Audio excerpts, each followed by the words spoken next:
Okay, welcome back to Scum and Villainy. This is episode 7 entitled Chemical Steven. Last session, the group was on the surface after a horrible and tragic death of their Imish friend.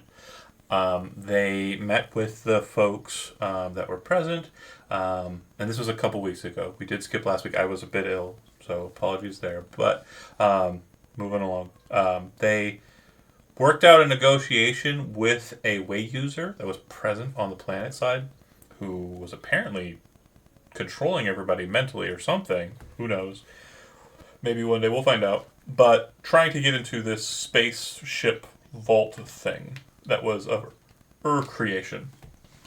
She said she only wanted one thing in there, and that was the bones and blood of a guy named Dargor, an ancient way user. There was no arguments there. The group managed to acquire some items of note.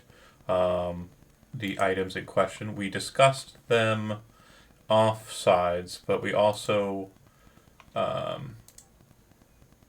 discussed them in brief at the end of last session. But I want to be more thorough, just to make sure that folks at home know what's happening. So there was an item called a way conduit, which is basically a space gun, but it's like a magic gun, and it allows a way user to channel the way through it and use it to go pew pew pew. I can't remember the name of the movie, but it's got one of the Belushi brothers in it, and there's a guy who like points his finger and shoots at stuff. Effectively, that's what it does. It lets you shoot people without shooting. It lets you focus the way in a violent fashion on a person. It does have a glitch. If a failed attempt is made to use it in an effort to do violence, it will cause feedback, which means that stress for the user will go up. There's also a suit of armor, which is extremely light and functional, self-repairing armor. It does not require any loadout slots to add it to your loadout when you are going planet side. The glitch for the armor is it cannot be worn with a standard spacesuit. So it's not bulky, it's not cumbersome for you, but it does create a situation where a spacesuit can't really fit on your head and body. There's an jump engine, which is a special device that allows the ship to jump from anywhere in a system to the nearest ring, the nearest jump gate, which is a very potent device. It can be extremely helpful in escaping stuff. And then, last but not least, there's an protector, which was described as kind of a device that's kind of it's kind of like a light blade, except that it has like a weird flat panel. It's kind of held like on your hand, and it projects a field of energy or force that allows you to deflect blaster fire. If you are using the protector, you are personally and one other person are effectively immune to blaster fire, and that's just for blaster weapons. If it's described cool and narratively, it may be able to block a light blade. We'll see, depending on who gets it and what they do with it. Okay. The other thing we had mentioned at the end of last session is that the group, after securing communication with the pilgrims and determining that they are very much interested in joining a direct attack on House Hashi in the Kamish pylon and beyond, the group left back onto their shuttle, then back onto their shuttle or their ship, and that is where we're going to begin today's session. So it's free playtime. You can do as you like, but the thing is you just got off planet and you arrived on ship to check anything out. And for narrative purposes, Magpie, Dax is just there. If you want her to be, or she's not. She can be introduced or brought into the thing later. It's up to you. So, like, she's already on the ship? Or she's already on the ship, yeah. I think it'd be funner if they just, like, run into her somewhere? Okay, so the Donnie Rainbow then. Or like, are you thinking like she's like, oh hey, I know that ship, and then just gets on the ship and everyone comes Like, back and they're like, what the yeah, fuck? it can go either way. It's obviously your option. But yeah, it could be funny that like, oh, the engineer's here, cool, and they can be Yeah, I knew confused they'd about come it, back. and everybody can be confused about it except for Jazz and Dax, who are just like, it's whatever. What you Or worried about? or you could run into them later at the Donnie Rainbow, the club. No, I'm definitely just gonna reappear on the ship and be like, where'd my clothes go? Yeah, this could be fun. Oh, did you leave Becco on planet side? You didn't take him back, did you? His Was corpse? there a dead body His in my room? corpse. Corpse? The corpse? I don't know. I mean, Yeah. What did we do with the corpse? it sounds like Yeah, you I'm pretty sure it was like just left a it. splatter, right? It was cut in It wasn't half. really The a... orange shirt cut in shit half. didn't take it back. Cut in That's half. too many pieces to worry about, you know? Yeah, it's I think it was If Well, it was I think one it was piece, we paste. would have carried it. But since it was two, that just seemed like a lot. Like two people have to just. Nah, that's too much. two is I thought counting it it. was... Two is counting it simple. It was straight cross, like cut into two, but the problem is Okay. that And the doc- honestly, like that's not two people. That he was a cat thing, so that's like four people. It's like two on each body part. Like that's a lot of people to commit to just carrying Yeah, one that's a lot of corpse back. manpower. That's Also- It's a lot of manpower. manpower. We just didn't have the staffing at the time. what the doctor might be insinuating is once you pick them up and start moving them around, they will become more pieces because stuff will fall out. And, like, Right. probably Fair. not. Things fair. are not as structurally sound when they're bisected. You know. We should just True, true. bury them here, you know? and- Okay, so Becco is deceased. Becco and Dax, never the two shall meet. Perfectly done. Never the twain shall meet. But yeah, you're back on ship, and also Dax is back on ship. So, however you want to replay that.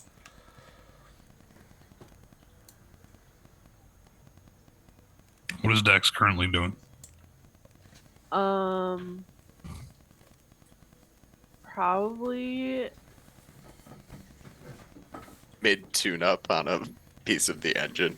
Yeah, like just tinkering. Can I picture Jazz just kind of walk around the ship like eating a sandwich or something? And he like rolls by, and he just sees Dax He's working. like- He's like, Hey, what's up? oh, yeah. He's like, pulls out something. He's like, intercom, like, hey, see, I said they would be back. Dax is back, by the way. What kind of sandwich you got Oh. today? Bologna and cheese, taking it simple. Nice. Yeah. What? How's that thing that Oh, you're it doing? didn't really- Whatever it the thing didn't was. pan out. Like, I thought it was gonna be more interesting than it was, but not really. All right, and he just walks away. You What? weren't here in the engine bay this whole time? What? No, I don't like. I have a room. I don't live in here. Right? Right. Well, it's good to see you. Runs away. You start talking. Dax, you're back. He's gonna go up to you and just give you the biggest hug and do a little spin. Thought we missed you. You have me worried something happened. The captain said you were fine, but I missed you though. Just not the Aw, same. That's cute. I can't really tell if you're smiling though. Or trying I think to you eat. are. you can't. You can't. I think you're smiling. This is okay. I missed you too, buddy. Yeah. So just giving you the long hug though. This Didn't is, drop you yet. this is what joy looks like. Yeah. They're so heavy. Oh me. What have Okay, you been doing though? so here's a fun segment. So you technically did not finish a downtime, so you may flashback into downtime. Me? Yeah, Oh. not you, the player, the character. Dax is not Love downtime. to flashback to downtime. Me too. What were you doing? So, I feel like she was. So wait, so like downtime, I can like kind of explain Downtime where she activities. was. Yeah, you can use downtime activities per the book and explain where she was. Yeah, because keep in mind, Okay. the last time we saw Dax was at the end of a mission, kind of in the beginnings of like downtime, and you took like I think 2 downtime activities, and the second one just sent you off. Yeah. So I'm willing to say like there's 2 downtime activities worth of like stuff that could be done in the interim So- between then and now.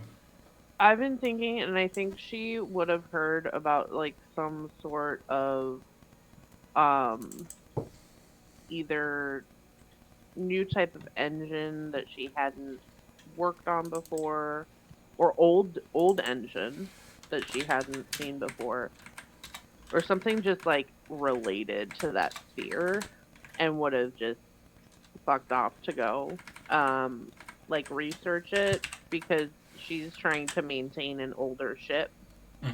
So like if she could find like parts or like more detailed schematics, like that would definitely Okay, be something up her so like alley. a training Yeah. that works, and then one more. Um And for training, since you described it as you did, I would say scraps is prowess. So 1 tick on prowess is unless there was a playbook option that you were wanting to tick up with that. But it sounds like prowess would probably be the one yeah. because it's got scrap, it's got helm. Although insight, I'm gonna go with insight, rig, and hack would be the things you're kind of leaning towards on the. Yeah. It's like she wants to find a way to upgrade the ship while still maintaining the integrity. So like that's why she would be training, was to get a better understanding Okay. of what she can Frankenstein and what she can't. As you're kind of consorting with everybody. All right, so prowess, you said? Yeah. As you're kind of consorting with everybody. Or no, just- you said Oh, insight. insight, right. But as you're kind of consorting with everybody and the shuttle's been docked on the ship again, you'll note that folks are kind of bringing some things on board. And so this would have been like... Also, what the hell did you do to this thing? who was in my engine room? But the Who you talking to? Well, first of all, the shuttle looks like shit because it was shot with a cannon. A blood smear on it too. And there's hair in my engine room. What is happening? Oh, There's like a I little blame cat the thing in there, I HVAC guess. system. just kind of scratched his head. Oh.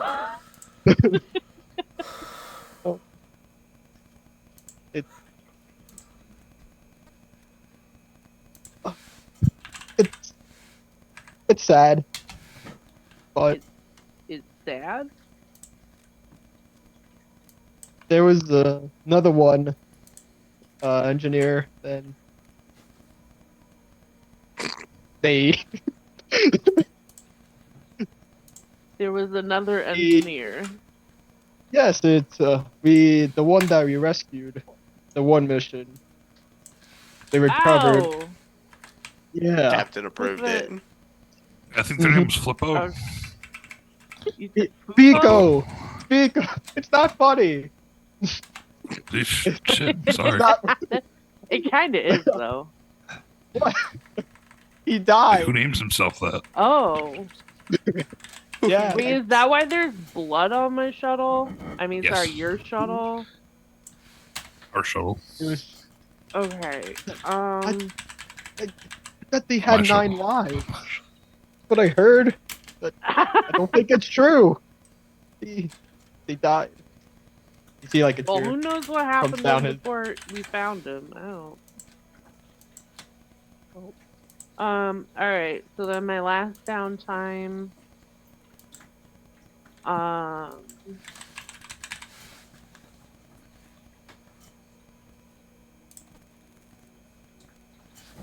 I don't know what I want to do with it. But You can put them both in training. Like you can just focus on that same yeah, one. honestly, like I feel like that would be best. Yeah. Okay. So, like I was saying, when they kind of unload and get everything off the shuttle, which you apparently were concerned with on its status, you would notice that there's a very strange-looking piece of artifice that looks like some sort of engine. Ooh. Hey guys, what's this?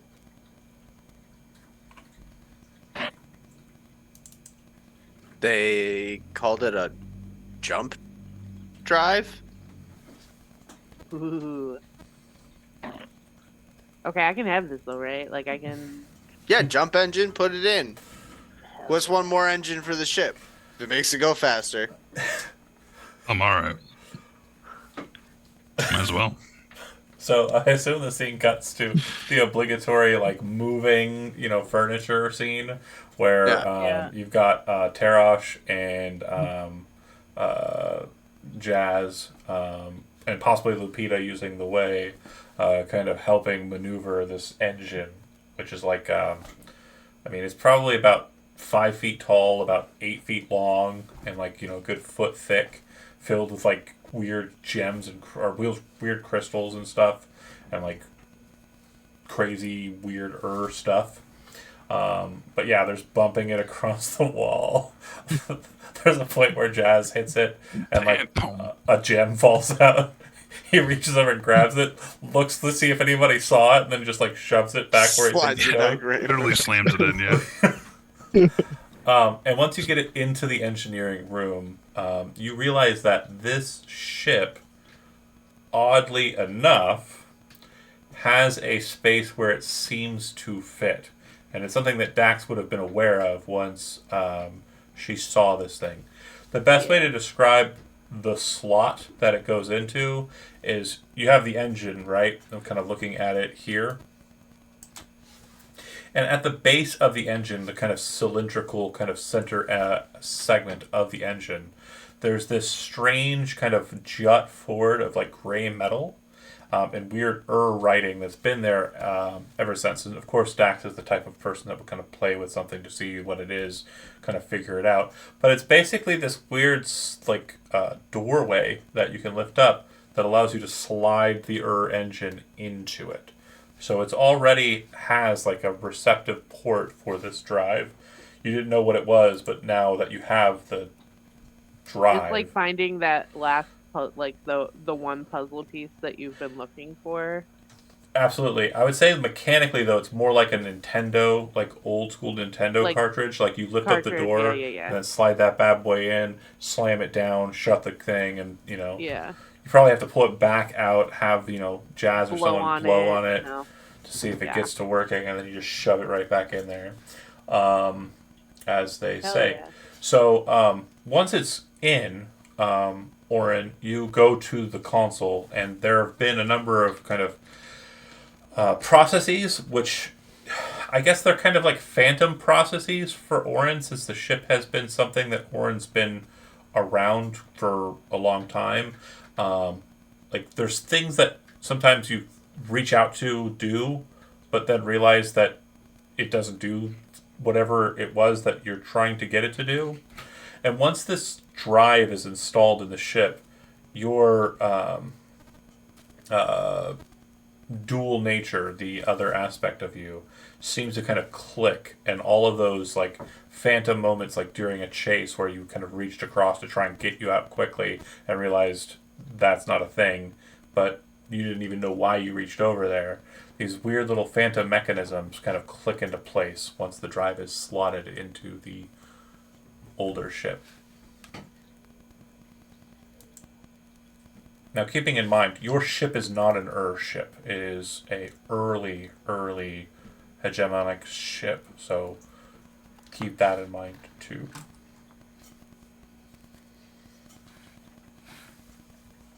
And additionally, as everybody's in that montage scene, Thane gets a phone call and kind of wanders off to go and handle that. And he was never seen from or heard from again. Who?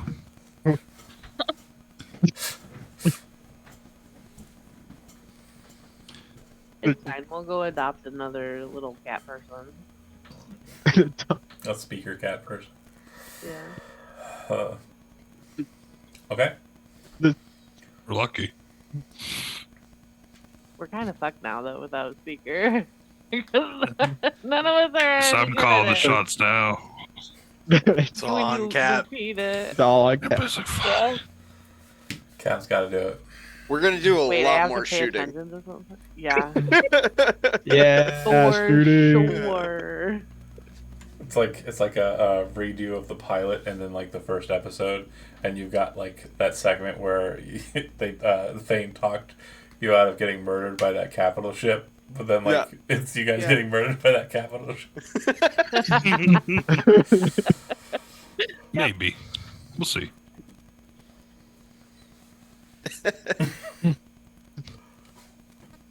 That's one way to end the story.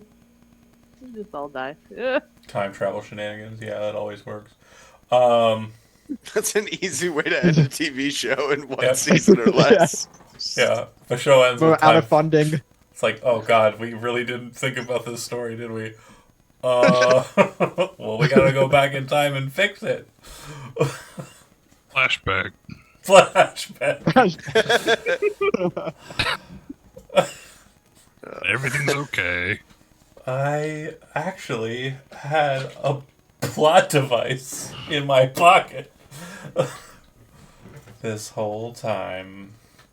So, leaving it to you, you have mechanically, so narratively, go nuts. I kind of want you to just like engage with what you have and think about where you're at, check your notes, compare them against one another's. But narratively, that's what I want. Mechanically, there are two options here. Only two. Option one is you take downtime and cancel the chain of events that you started by choosing one of the three missions. Option two is after a quick, discourse amongst one another, you move on to one of the other two missions and we continue on in the chain. So, however you'd like to proceed. And again, try and do like conversations when you're kind of trying to get information from someone. Do it in character.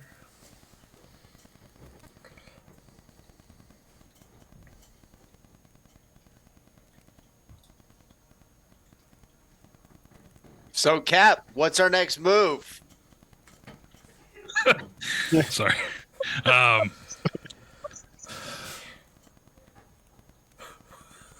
Well, Kind of standing in the doorway. Wow. Eating his Twitch. what we're gonna do? Sorry, one second. And he just walks away. Sorry, one sec. just one second. Oh, Fucks off. It's like the entirety of this episode is just everybody chasing the captain around the ship. Hey, Captain, what do you want to do?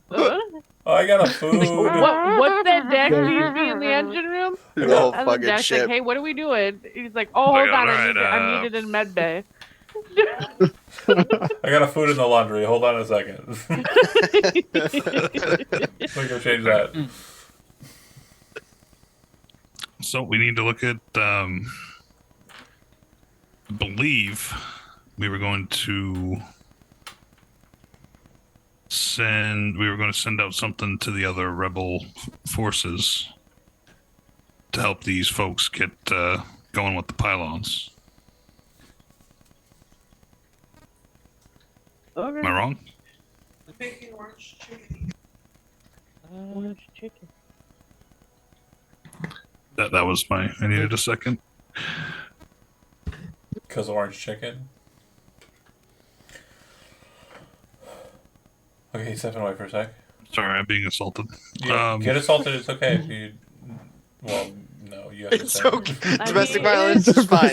It's okay. I'm making orange It's a little chicken. bit for a snack.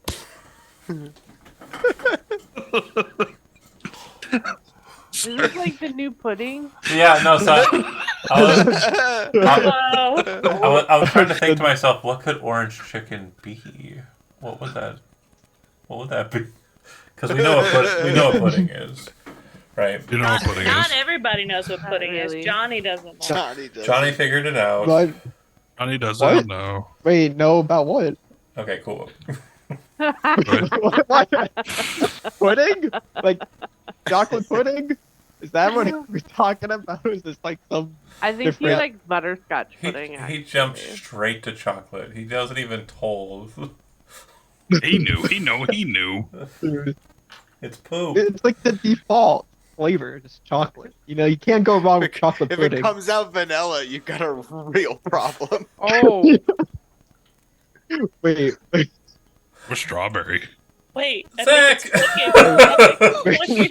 wait, I follow that actual path pudding, far too deep. but there is. What's going on? wait. I mean, actually Now talking I'm about pudding. confused. Don't worry about it. We can't talk about Is it it- anymore. We're talking about a food group, right? This is like What is dark chocolate? It's more problematic. It starts as a food group. There's blood in your pudding. Blood pudding. uh, It's not a dessert. no, it's not, but it is a pudding. That is true. That's the prerequisites we're looking for. Okay, sorry, continue. I don't even know what the fuck we're doing. anymore. Captain, what are we doing about this prince? Are we gonna?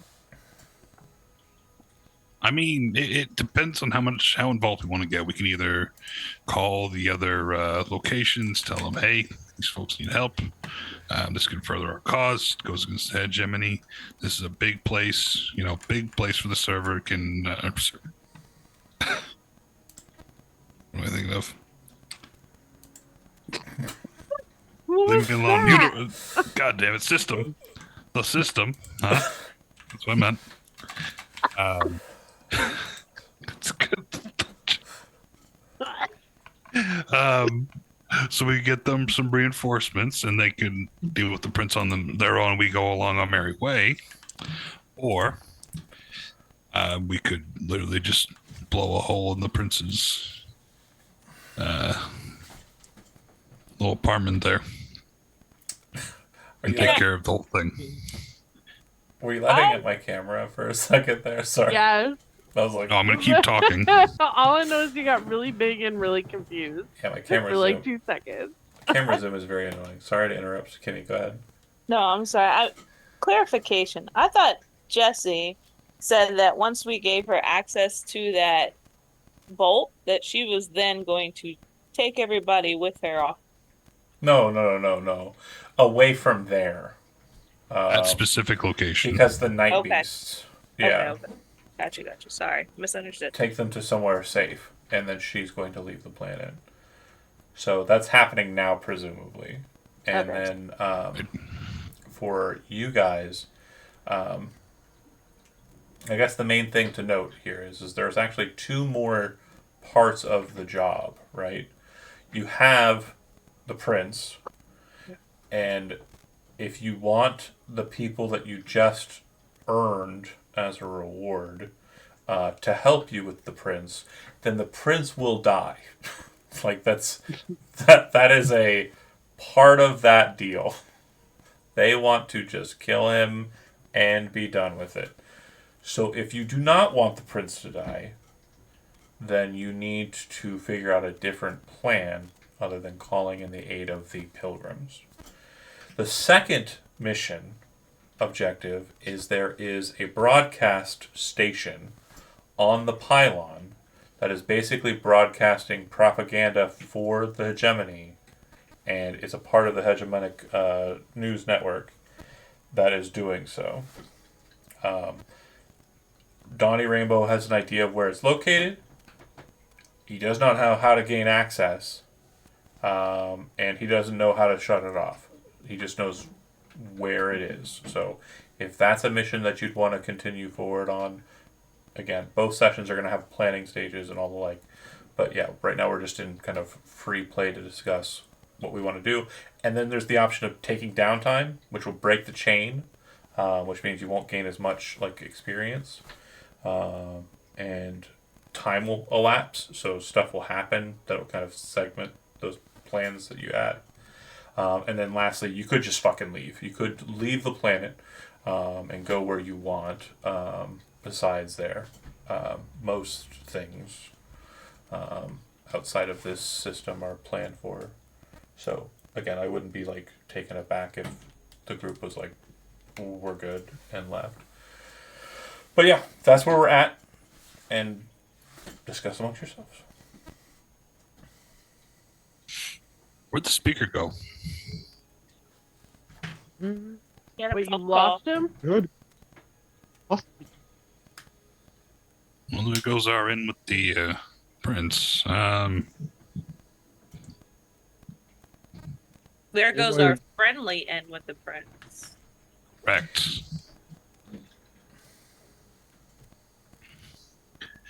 I guess I'm going to put this up to everybody here.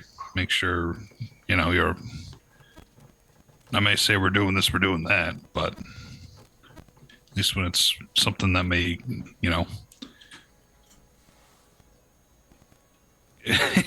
cause people dying, I want to at least get a little input.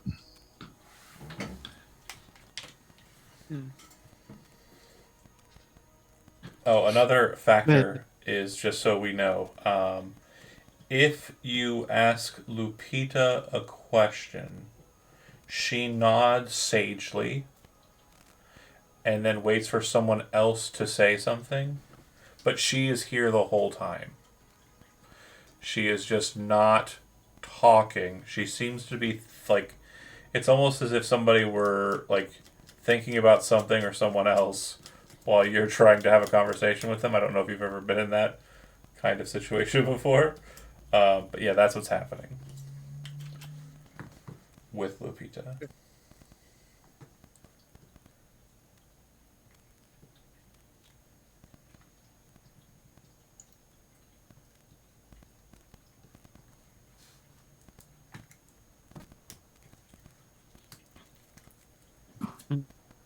Did anybody have any input? Do we need the prince alive? It'd be better if he was dead.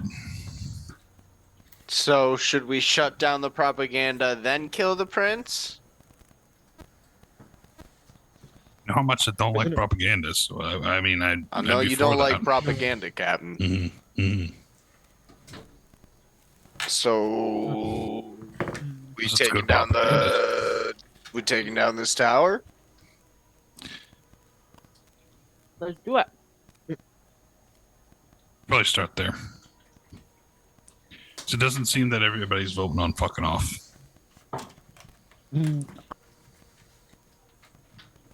Unless you got a different vote, Doc. No, I'm good. Fuck this tower then. Like, We have no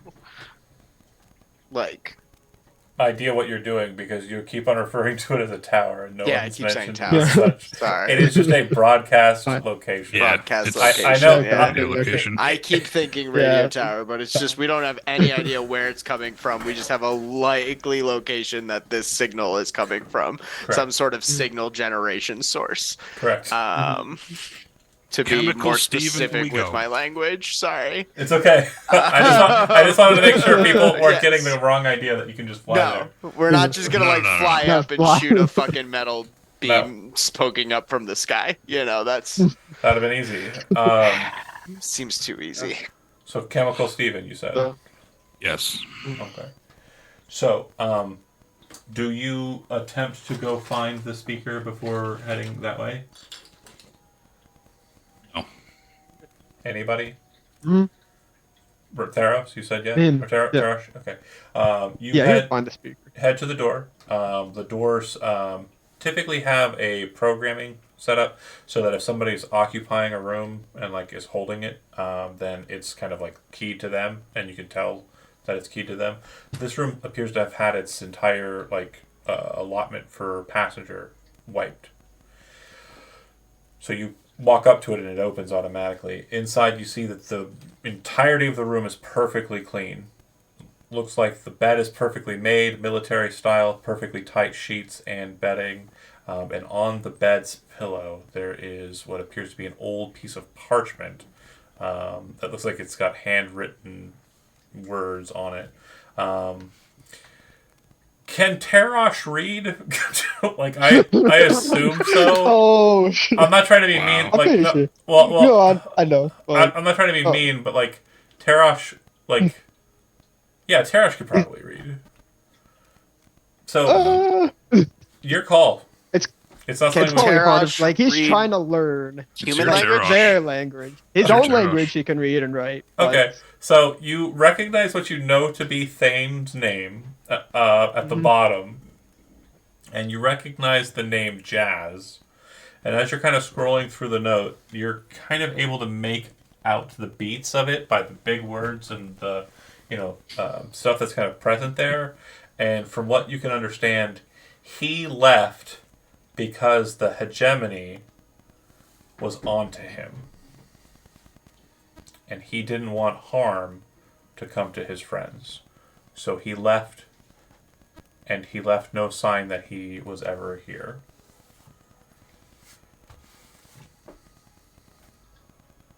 if Karashman gives a sad look, he would. I guess he would just then do what he usually does. There's the little salute, little bow. He's gonna probably take it to the others and let the others know Okay. about it. If Jazz gets a gander at it, the one thing that will kind of strike you as like, okay, is at the end of the note he says, "Once I get clear of this tale, I'll find you and I'll get back on your ship, Captain."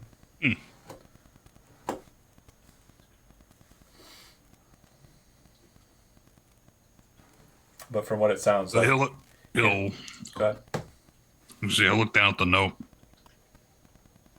And he'll say, "This was a tall one, right?"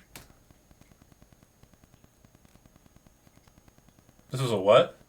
This was the tall one, right? Oh god damn it! Oh my god, Look at the Terash. Captain! I'm just like, nah, I'm kidding. I remember it. Oh. Oh, he's- Huh. I guess he says he'll be back once he loses his tail. But I appreciate him not thinking about us, you know? lose it. He had a tail. Why is he gonna lose it? Wait, I- did he and grow Jax tail? just He Jax actually, just stares at Terosh. Wait, he Jax. grew a tail? It's just- Jazz. Jax wait, from- what's it? grabs the note, looks at it. He grew a tail? Like, Yeah, he was too embarrassed, so we left. Hey man, everyone's got their problems.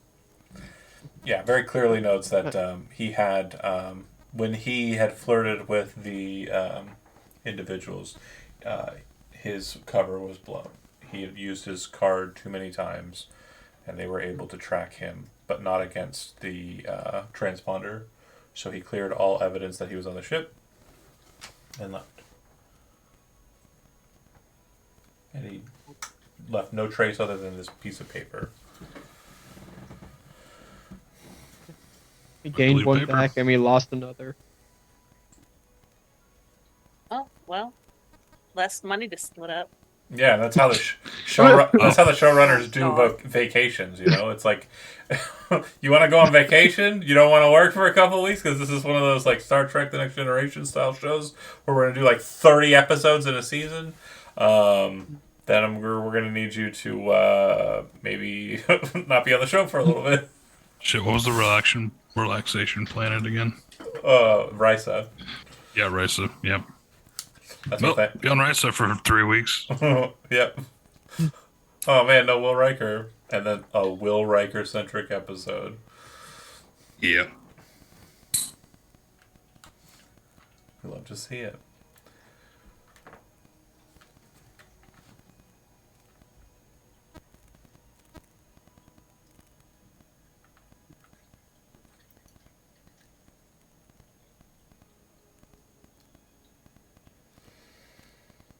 Okay. So we need to do some. If we're gonna attack the propaganda, we need to do some information gathering.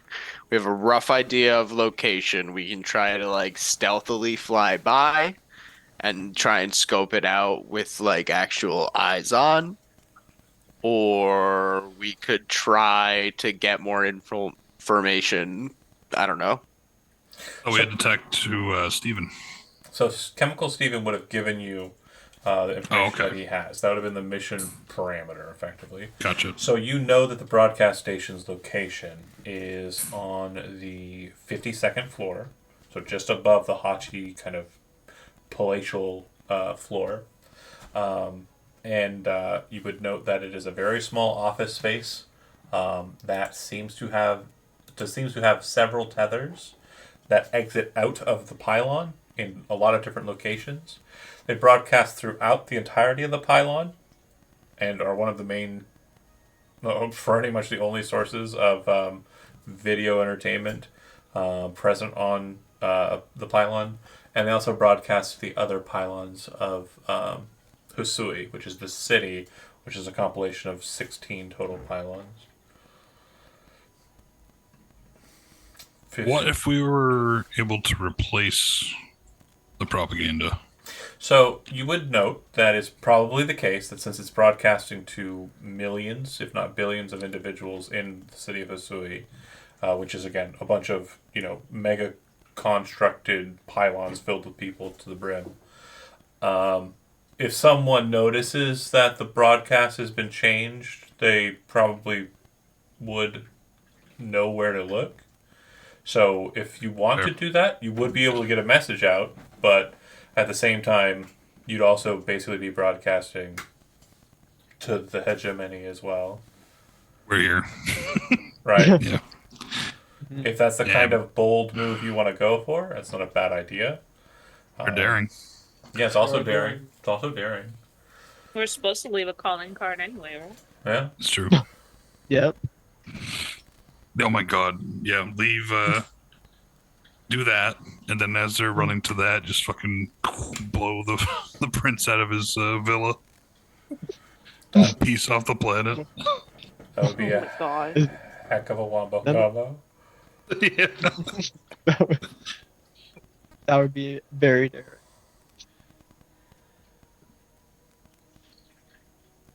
So, Just in case, can we prepare something like that, or? yeah, I mean, absolutely. So during the planning stage of that mission is where we'll discuss like that kind of stuff. If that's something is like during the just discussion portion, like you don't want to get into the mechanics yet, that's absolutely fine. Like if you want to discuss what the message is, great.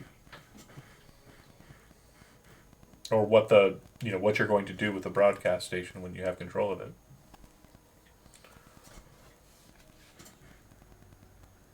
Okay. So with the broadcasting station, I think that we should we can try to push out a message. If that's not something we can do, or if something else happens, we should probably destroy it. Okay. What would the Any- message be?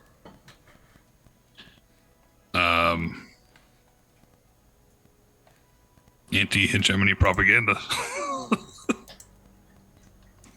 Probably anything. I would assume that there would be prepared stuff. So You would I have that a he could- question. You'd assume incorrectly. Okay. There is not. Is there broadcast like with like a specific voice? Like is it kind of like automated? No. Or is it more like the news? Yeah, so it's a TV station, right? It broadcasts. It's a news network. So Okay. it's 24 dockets to the cycle, and yeah, it just goes round the beat, telling the news of nearby planets, nearby systems, deeper in core worlds, politics, matters of moral notification, the fuckability and non-fuckability of green M&Ms. There's also other discourse Wait, that's pardon? super important, and stuff like that. I think I've made myself clear. That makes more But sense. It's propaganda. I'm back. I took it as like Yeah, it's all propaganda is like the hegemony loves you. You are part of the hegemony. Blah blah No, blah. Like no, that no, type of no. thing. Oh, no, yeah, no. like I was Like real thinking it was just, 1984 like, shit. Yeah, That's yeah, that's what I was Yeah. thinking. that's not what it's playing all the time. That's what it's playing in the background all the time as a subliminal. Yeah, so Yeah. it's playing stuff, but it's stuff that dulls the mind and kind of like also falls like makes you believe like you're in line with the hegemony when you believe a certain way or another. So yeah, it's propaganda, but it's not like direct. It's not 1984-esque. It's a little bit more coded because there's billions of people here. One of them's gonna get annoyed at that shit if it's just not So engaging. yeah, because like I was thinking we could literally just record like something with almost the exact same voice and the same tone and cadence, and have it say something completely different, and New then dance switch it routine. and see how long it takes them to notice. I would say that would have been more possible if your speaker was still present, but he left. Yeah. A great plan. It's just that look over where No, Thane We it have the was. wrong execute crew it. for that plan. You Look, know. look over, look where Thane would stand, and just be like, Well, Oh Damn. yeah. Damn. you really feel the absence. We miss you, Steve. uh, So, you can definitely record stuff, but again, the message that you send is more important than the mechanics of putting the message in, right? So, like, Right. it's going to definitely change what it means, how it works narratively. And if you think it's not that important, you don't want to focus on what the message is, then just blow it up. Yeah, I think we're just gonna blow it up at this point since we don't have anything prepared or. But if you guys have like an idea of what would be a good message to broadcast to people, try that too. No idea is too stupid. I mean, we've literally heard John What if- talk. What Hey, if you now. just broadcast? Hey, now. What if you just broadcast a location and a time? Oh, underneath the link. No message. Just change the ticker underneath to a location and a time. The Lincoln Memorial midnight. So That's a thought. option 2, we just shoot it with the particle cannons. Well, it's inside the tower, so if you shoot it with the particle cannons, How much do we care about collateral damage? you're You know, What? changes week to week. I guess this is a murder everyone Very episode. very Oh, fluid this- like water.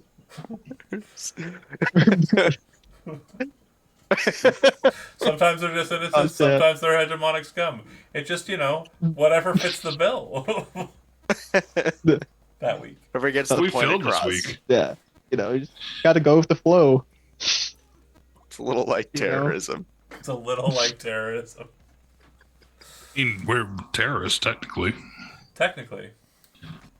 We can confirm it right here, right now. Rebels or No. terrorists. Lock in. Just I think like they're too far. I don't think they're too far away from each other. You know, depends on who's telling the story. true. Very true. After we blow up the propaganda, they ain't yeah. telling the story. Yeah. Aha! That is true. Oh my. Oh man. this is going great.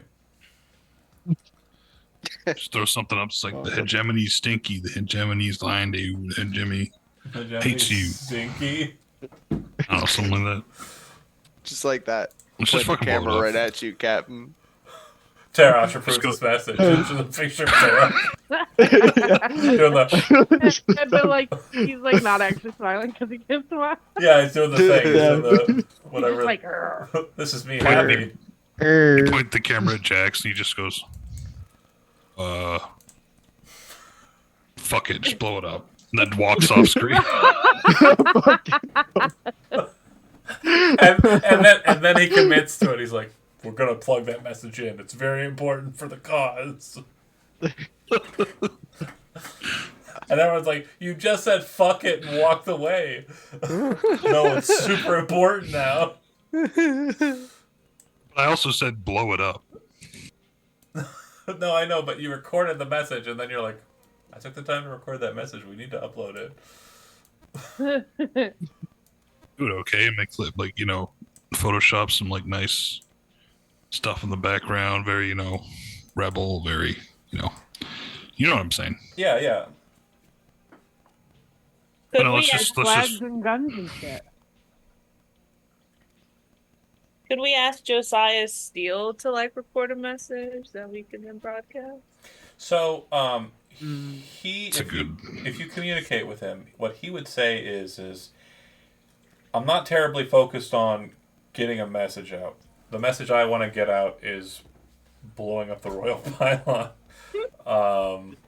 which we're going to do after we kill the prince and secure the comets pylon. Because remember, his plan after the prince dies is to take over the entirety of this pylon, killing any hegemonic loyalists in the process.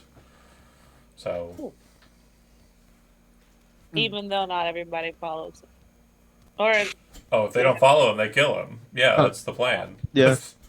Mm-hmm. You're getting rid of one tyranny for another, one a little bit more localized. we should have killed him when we were there. This is where we're at. He's the big meaty. He's all right. We should just become murder hobos and I'm proud of you for not having fallen into that trope at any point in any of the games, I think. So, I appreciate that. Jesus not here tonight, though. Yeah? I just fucking cast a spell at him, even though he's just a messenger. Fucking Magpie's like, what? What the fuck did you just do to my town? What the fuck? Oh, classic. Who would have thought Jisha was the bloodthirsty one?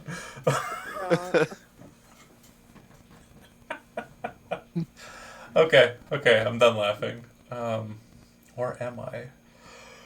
Hard to say. So, the thing is you know where it's located. You wanted to do some reconnaissance. Is that correct? Yes. Okay. So what you will learn is that it is, as I said, on the 52nd floor.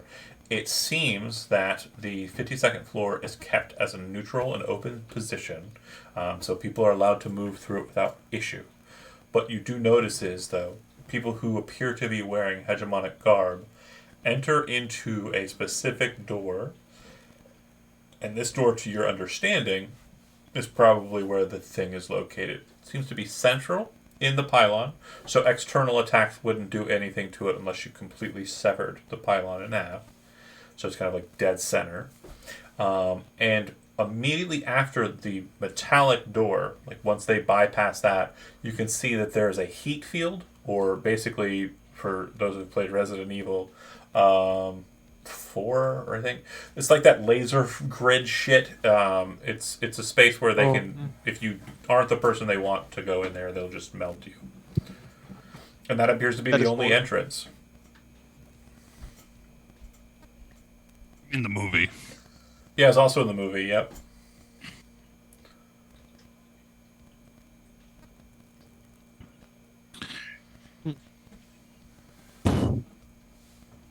Well.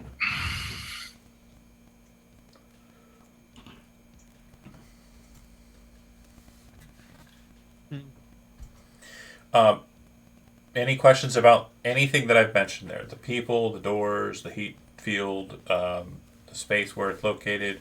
Again, use your imagination. There are no rules here. That's just, How are the people entering and exiting the door? Is there like a scan Great or keypad?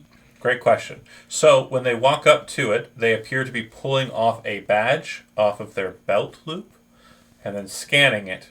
Once it's scanned, they step into that next room. There's a full body scan, and then the red waves turn off and they're allowed to pass through the heat field. Got it. Gonna knock somebody out. I was gonna say, so we need to separate somebody. Knock them out. Well, what else is on this floor? You said it's the 52nd floor. Is there anything else on it? Another great question. So around the center section, so imagine that you're inside of like a shopping mall on a higher floor, right? In the center, it's like this core space. It's kind of round, it's in the middle, and just the one door. But outside of that, in this inner ring, there are a number of small shops. The shops that are present here are not like the ones you saw down on the bottom floor or the lowest level that's attainable.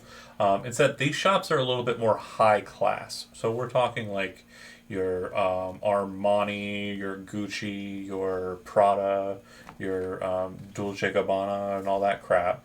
And that's most of what you're seeing here. But then there are a couple of small shops that appear to be really fancy-looking restaurants. And it seems like they're all kind of connected to the same kind of life support systems because there's no external windows or anything, so ventilation and the like is all handled through like a central element, as well as like lighting, electricity, backup electricity, internet, or rather like connectivity therein. Are there any sort of like service access? Because obviously, like engineers would have to access those systems to be able to So maintain them. another great question. So there does not appear to be any service access points, which makes you, as an engineer, understand that the people who are entering into the space, in the door, that's the service entrance. So there is no service that's being done other than the individuals who are coming in. From an IT standpoint, and I think two of our players at least will understand what I'm saying. Inside is basically a server room, like a massive server room. Yeah. And there may be like a small element where they actually do the broadcasting, but like it's not like they're broadcast or they're making the news there. It's more they're just pushing it. It's the broadcast station. Okie dokie. Do they have like patrols or like guards around that area? Do there not appear to be any guards, but you being a bit more tactically minded, you try to kind of get an angle so that you can actually see down the barrel of the door and kind of get an idea of what is going on. So you're going to notice a couple things as the security specialist there, Johnny. First off, that scanner in the center space appears to have optical and magnetronic scanning. So what that means is they're looking at the thing with a camera that's very sensitive to whoever's in it. And the second part of it is they are scanning them magnetically, not for metal or anything. They're just scanning them as a three-dimensional thing. And are able to kind of scan that person fully. That's usually done for weapon scanners. So you would understand that front door, that's what you're looking at. And also kind of serves as a camera as well, right? So they kind of have like a, visual of anybody entering through that front door. The heat wave looks like, or heat field, looks like it's not a hard system to disengage. You're pretty sure a good shot of a blaster rifle into the side panels of it will break the mechanism so that the heat waves won't be present. It'll be loud, but you're pretty sure a dead-on shot on either side of it will knock out the laser beams.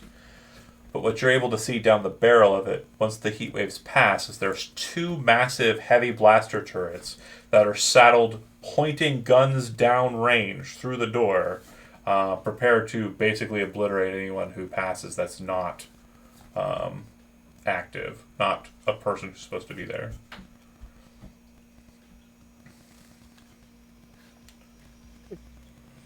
I don't think there's a way that we're all going to be going down that hallway at once, especially with how much stuff we got on us. So we definitely have to be looking one of our other options. And I'm going to give you.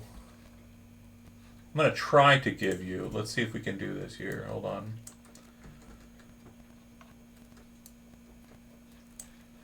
Are you able to see anything or no? Probably not, right? No. No. Oh, yep. Nope. We can. Oh, no. Yep.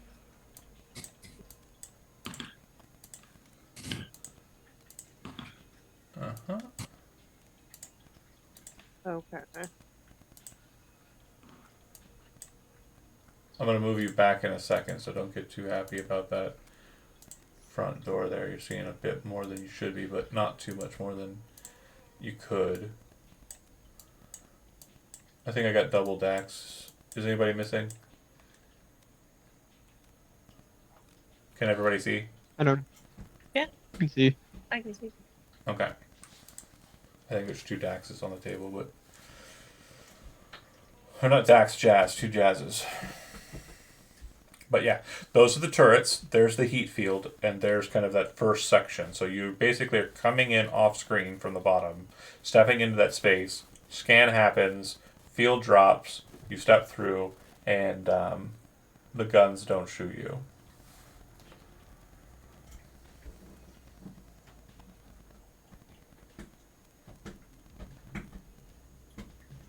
Okay, Scene. we'll leave Maybe it I here should for now. stay out here. And Never go in there ever. I have a communicator. I can stay out here in the hallway. Well, you could have a communicator. You haven't determined your loadout yet. But Oh, yeah. yes, sorry. I could have a communicator, and then, you know, it might be better if Dax and Parash go Is there in. anything Maybe. Dax can do from an engineering standpoint? Or is it just us shooting? Again, Yes. imagination's the name of the game. So again, whatever you can think.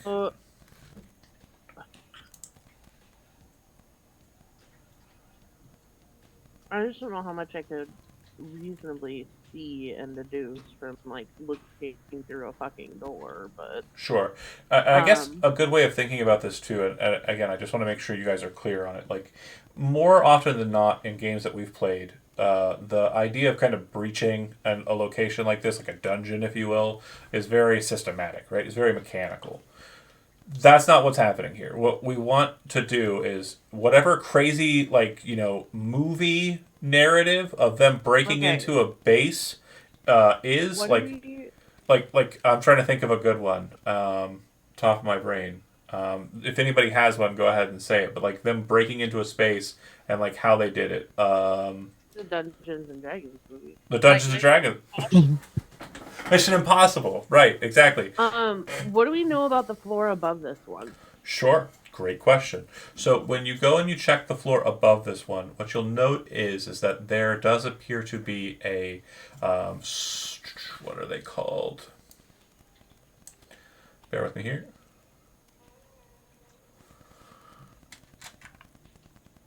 There does appear to be a Church of Stellar Flame church directly above the what you would call the installation or the broadcasting location. Church of the Stellar Flame is a religious group with hegemonic backing that believes that many precursor artifacts and mystic practices are dangerous. And so they try and kind of lock that shit away. However, more often than not, they're not really operatives that are present at churches. It's usually just like a priest and then like, congregation of citizens. So it's not likely that there's like a paladin or anything, like any of the actual zealots who are actually looking for that kind of shit, like, inquisitors, etc. Did you say the prince was on the floor below us? A few floors down. He's on floor 47. Why don't we just go kidnap that prince and make him give us access? So the thing is Ooh. if you kidnap the prince, there will be a time or a beat in between where it's possible that his being taken is reported.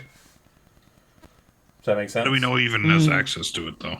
And even if he did, it would probably be stripped from him the second they realize he's in enemy hands.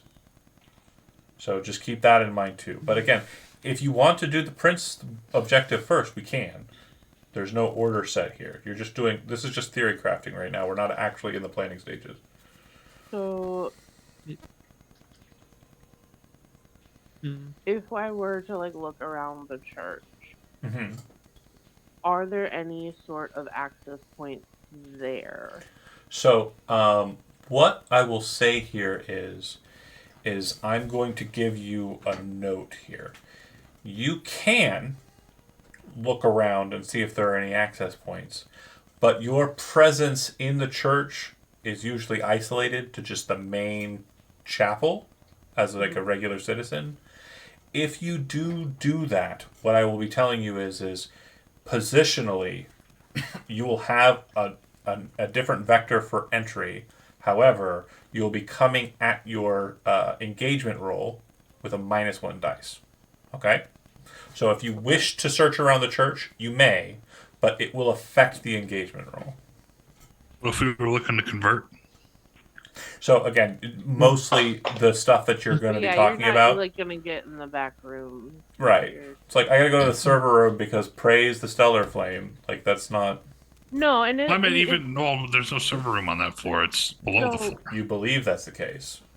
Okay. So alright. yeah, my idea was just like, okay, they have all access locked down on the floor below, but like the floor above isn't nearly as secure, so like you could access like the panels and the back walkways and stuff like that. Right. Correct. And so like she would just be looking on that floor for those types of things. And so what I'm saying is if you wish to go to that process inside of the church, outside of the main chapel area, which I'll tell you, there's nothing. Right. There's nothing that would be helpful.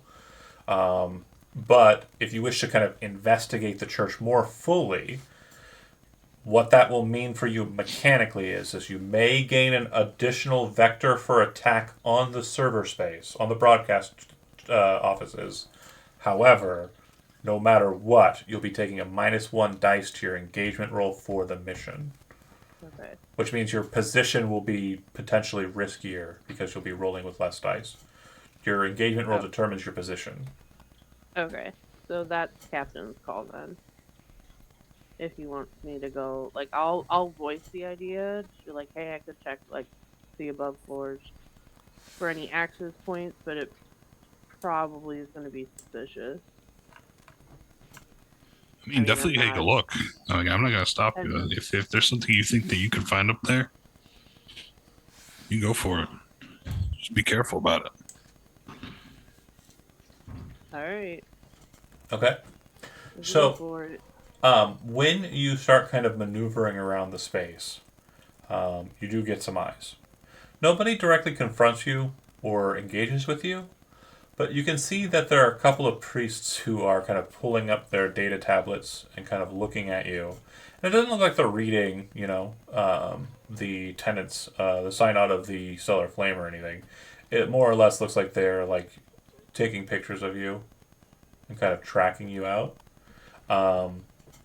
That said, as you search about the space, what you find is there is a cooling location inside the church, inside of the chapel. So the stellar flame is kind of projected in the center of the space. Not a real flame. There is a real flame like in the chapel, but it's made grander by kind of holographic projection. And so a lot of the devices that are utilized for that appear to be cooling structures that actually go down into the floor and into the levels below. And the cooling structure in question, I guess the best way to kind of describe it is there's tubes that have kind of fans kind of throughout them. Being an engineer, you would know that these cooling structures at the bottom are kind of situated and kind of look like almost like video cards, right? Like big, massive table-sized video cards with pipes that come out of them instead of fans. Does that make sense? kind of. Okay. I'll take a screen cap and I'll show you what I'm saying. So this is what the cooling system looks like on the base floor, or would look like on the base floor, based on your knowledge. And then where the holes are, like the fan holes, they go straight up into the ceiling, yeah. and they come up on your side and are connected to heat sinks, which regulate the heat from the holographic projectors, computer banks up on the church's floor and the like. Okay.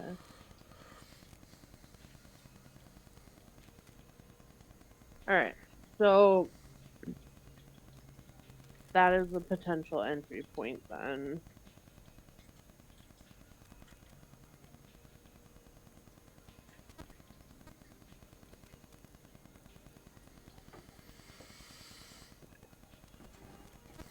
Okay, and we have a situation of -1 dice for the. Bear with me here.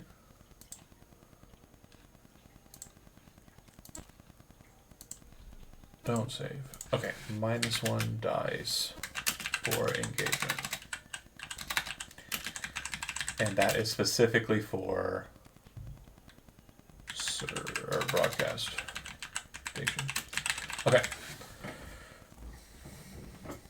Any other questions? Again, sky's the limit. Whatever you can think of with your imagination. We're still in this the free play kind of intelligence gathering portion, so we're setting the scene.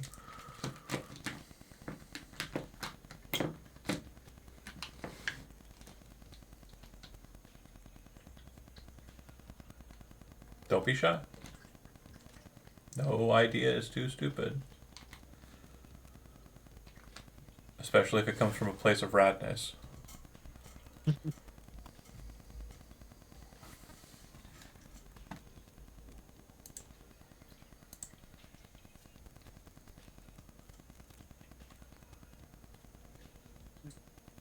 That shield that we got, that herb protector, Uh-huh. Yeah. does it cover the whole body? Like go Nope. It's just an energy shield forward or around the whole body? Forward in front of you. Are you familiar with Overwatch? Yeah. Do you know who Reinhardt is? I'm not good at the game. I Okay. played it 3 times. Let me show. I'll send a picture. He's got a big shield. Actually, it reminds me of the Halo jackets. Yeah, kind of. It's bigger than it looks in the image. It's circular, so it won't be directly like this. It's more of a circle. But My thought was using that shield to push through those lasers. But I guess those lasers are more. It's too much. Yeah. I mean, well, you can always try to blow them up. it's heavy blaster fire, so the shield will protect against it. That's absolutely fine. But you can't shoot through it on your side either. So you'll just be kind of at a standoff with it. Well, I meant to like get through the lasers with Yeah. the shield, I understand. but then you have the blasters, and I know there's a limited amount. Oh, it won't help you with the lasers, no. Yeah. And the reason why that's the case is if you push through it, they don't turn off. They'll still kind of just They'll you'll get push you through it, Mhm. and then it'll kill you. Or if you Yeah. kind of turn and go sideways, it's going to hit you in the back. Right. That's why I was wondering if it was just frontal or. Yeah, just frontal. Okay. Yeah. Well, It's like a big circle that emanates out in front of you. that's it. I see. We could take out the lasers from the side. Yeah, you I can don't just hit those like gold portions on the side that I'm going to ping there, and that'll straight just turn them off. And then you just have to deal with the blasters in front of you, which are heavy blasters. But the shield will block them. It's just once you kind of move into the room, you have to figure out what you're going to do at that point.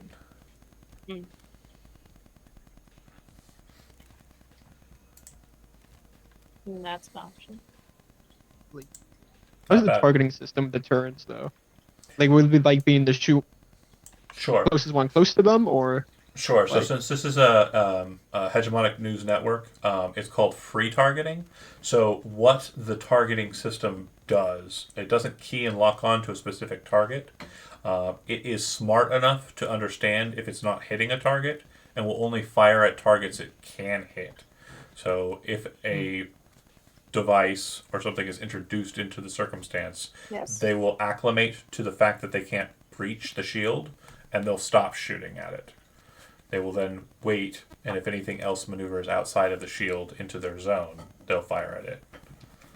So we just have like one big person throwing. We could just hide behind, kind of like in a line behind that person. They would stop. You know. As you can see, spacing will be an issue. Yeah. But yeah, there's other thoughts and plans that you can kind of proceed with on that too. It's up to you how you Let's want to try move forward. You can always try scrambling past them. Yeah. Well, I mean, if you move forward and get at least one person close enough to like go between and behind them. So like the shield is wide enough for 2 people, right? Correct. But if there's a person up front in this kind of tight space, I would say that everybody behind them would be fine too. Yeah. So like if we just kind of shuffle forward and make sure that there's like no angle on anyone behind the shield, we could get close enough to where like they can't cross, and then just like unplug them. Yeah, because you would have noticed, if you were paying attention to the map there, they do appear to be plugged in. So like it doesn't seem like the targeting system is housed in the actual turrets. It's probably in a computer attached to the turret. So if we can unplug them, they can't shoot people. Correct. That is a good thought. So yeah, If we get close enough, I can try to, hop, skip, jump, get behind there and plug some boys, and I don't think we need to be that tricky though. it'd be daring. Yeah, so I will say a Daring, couple for of sure. things to note. Everything so far you've discussed, great, wonderful. These are great plans. So shoot the heat field, step in with the shield, blocking the blaster fire, maneuver to disengage the blasters by either unplugging or destroying them. That's a thing someone said, like making them shoot upon themselves. Not likely, but again, you'll be close enough that you can just they would do that. you can just toss a grenade around the shield or what have you. Like there's plenty of options, right? Yeah. That said, that's obviously a very loud entry. Yeah. So I just want to make sure you understand that's not like the map is big. So there is a lot of space here. That would be the first thing that you'd be doing in the space to start off the engagement. So again, if you're going in hot, you're going in hot. It's just not This building have like a security office? great question. It does. So the hegemonic security office is plural. You've seen one. It's on the base floor, the floor that's the lowest that you can go, which is 42. And then on floor 47 is the Hachi security offices. It's presumed that the HNN has a security office in it, but you haven't seen any individuals that you recognize as security detail moving in or out of that space. So they may have premises inside that they reside in. And then lastly, there are security offices around the different top sections where most of the floors have been converted into landing bays. We might have an easier time taking our hegemonic suits and infiltrating the hegemonic security office and trying to disable some of the defenses from the security office. And then having a second team like walk in, plug something in, walk out. So I will note, your hegemonic suits are space suits. So I just want to make sure that that's clear. So I do like Just a We little just came bit from of cover. space. We just came from space. I It's do- fine. I- Forget about it. It's fine. I They do don't like the question idea of it. infiltration. I just want to make sure you guys know that like the plan, though slightly sound, does have the rub of you kind of just coming in there looking a little overdressed for the job. It's fair. Pull rank on me? I'm in a space. Sir, why are you in a spacesuit? You trying to pull rank, huh? Right. Maybe I don't like this filthy pile on circulated air. Did you ever think about Hey, that? hey, yeah, exactly. And if we had a speaker, maybe we I do have some points in command I could try. Again, theories. Man, maybe we should help Josiah just take this whole pylon down because he can do the work for us. I feel like that'd be easier. Oh, We'll just follow him Right. all the way up the stairs, kill the prince, and Ah, yes, the easy Oh, plan dear. of letting a megalomaniac take control. It's for The it's easy for a way good, out. It's It's for a- a good cause. It's such an American story, you know. How's that an Foreign American policy story? for decades. I Don't don't- question it. I don't know what you're talking about. I don't know what you're talking about, John.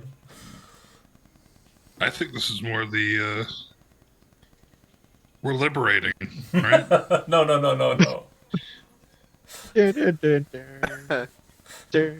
okay. It's okay. Don't worry about it. Yeah. It's fine. You're right, John. Liberating. That's it. Yeah, Okay. we're So, the good guys. you are the good We're guys. the good guys. And you just got to remember that because it's the way you sleep at night.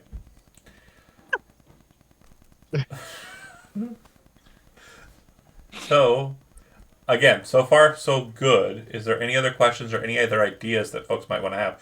Now, again, sky's the limit. Someone had mentioned like stealing or getting a hold of one of these individuals, the people who are workers. That's not off the table. I never said no to that. Any idea, no matter how stupid you may be saying in your head, oh, this idea is not any good and John's going to hate me. I may do that to John, but everybody else, you guys are in the clear, right? Like, I'm going to give you every piece of, like, you know, charity I can for my heart and my mind, except for John. I'm gonna Right, so I'm gonna DM you all my ideas, and then you're gonna say them out loud, like you have been this whole time. all right. What if we table this? I'm kidding, Go John. down, kill all the Hachi people, steal their uniforms, steal their card access, kill the prince, and then come up here and do this. Because then maybe Do we we can get know any. what that second Okay. scan is, though? So the Magnetic? magnetic scan? Weapons. Oh, okay. So we just can't walk in with weapons. Yeah. Or me, I guess. We could Well, disable it. You can. You can totally do that. The scan seems to be the thing that turns off the grid and also turns off the guns. But if you're planning on fighting those two things with weapons, then you don't need to care about that. They're going to see who you are. You might get put on a like wanted list and, you know, get a bounty or something like that.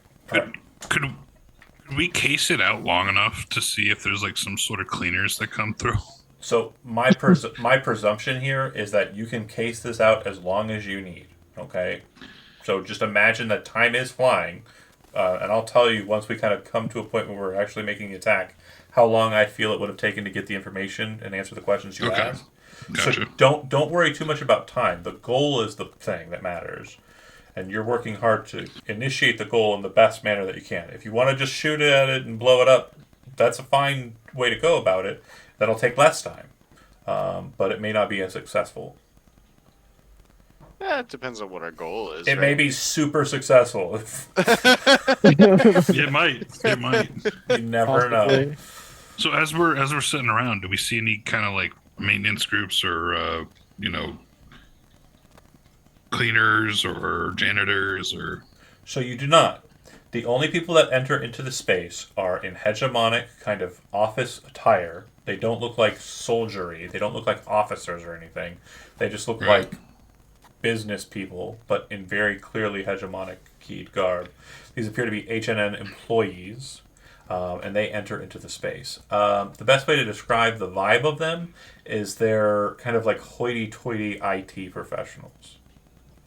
You know, like Do all of them So slacks and- live and work in the same building? slacks and yeah.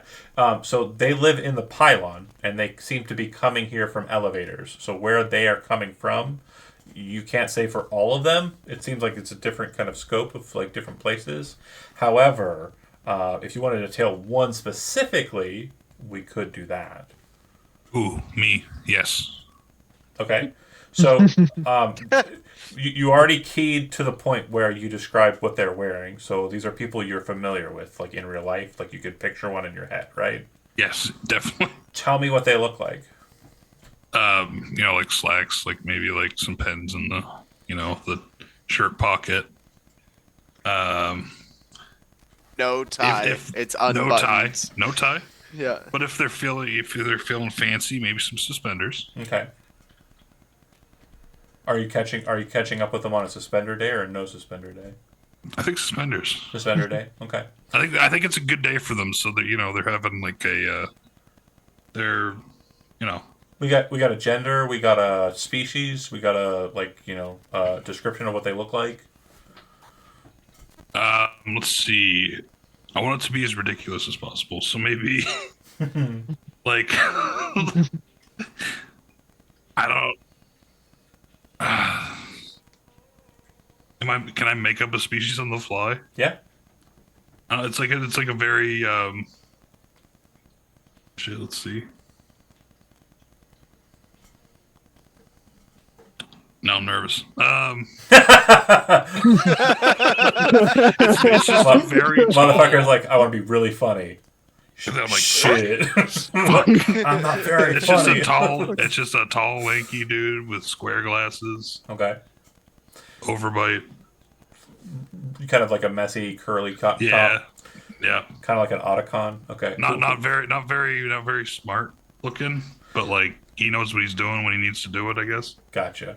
Okay, so you follow him around. You kind of see him enter in.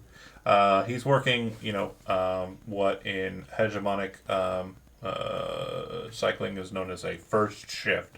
So that would be from like the midnight cycle to the noon cycle. Beautiful. And he would then, after leaving, head to the elevators. You kind of brusquely enter in with him and others who enter into the space. A lot of people hit certain buttons here and there. He hits the button 69. Okay. Nice. Nice. You go up the floors with him. It comes to a point where you exit out into an area that's, strangely compact and very kind of non-spacious. And he kind of gives you a curious look before heading off in one direction. There are a total of 4 different directions that kind of maneuver away from the elevator. There's the left, there's the right, and then there's 2 paths in front of you, one on the left, one on the right. He takes the path on the left, fully left, and you can see that there are a number of different plaques that have names written on them. And since you've been tailing him, you would have learned that his name is Anthony Jesker. And so very quickly you're able to kind of look at the plaque as he maneuvers away from you, like suspicious of you, to note that his apartment number is 6918. 6918. Okay. And from what you gather, there's somewhere around 150 total, 200 total apartments on this floor. Good God, that's a walk. So 18 is just down the way. It's not too far off. Okay. But no. So yeah, 6918, that first like wing, if you will, has 50. And then the path on the left in front of you has 50. And the path on the right has 50. And the path on the far right has 50. Okay. And the paths aren't like perfectly straight. Once you kind of see down them, they kind of angle out and kind of maneuver in a way that the rooms will kind of flush out nicely in the circular pylon, if that makes sense.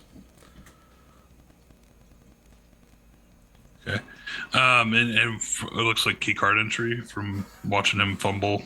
Yeah, so it looks like it'd be another key card entry. And again, you've been watching him, so you would have noticed that he has 3 cards on his person. One card is the card enters into the security space. One card you quickly identify as being the card that you would guess goes to his apartment space. The third activation card he has, you do not know what it's for. Interesting. Okay, I guess I'll go back down. Okay. Relay to the group. So we might have something we can try. Follow this fella up to the level 69. Looks like that's where a bunch of these folks sleep or live. Maybe we could give a nice little tap. Say, hey, you dropped us in the elevator earlier. Then he goes, whoa. Then we barge in and, take his key cards. Then knock him. Oh, yeah, we could do that. I mean, you shouldn't. Maybe one of us should. Oh. Yeah, he's the waitish dorky nerd guy, so yeah, he'd probably. Yeah, you'd crush his skull, man. Oh, And I believe those are necessary for humans to live. That's correct. Can confirm, yeah. weird. Sometimes I wish it wasn't the Weird. case. Weird. Weird. Well, are you sure you don't want Tarash to do it? I mean, He I know. could. I can't incapacitate somebody. Can you, Dax?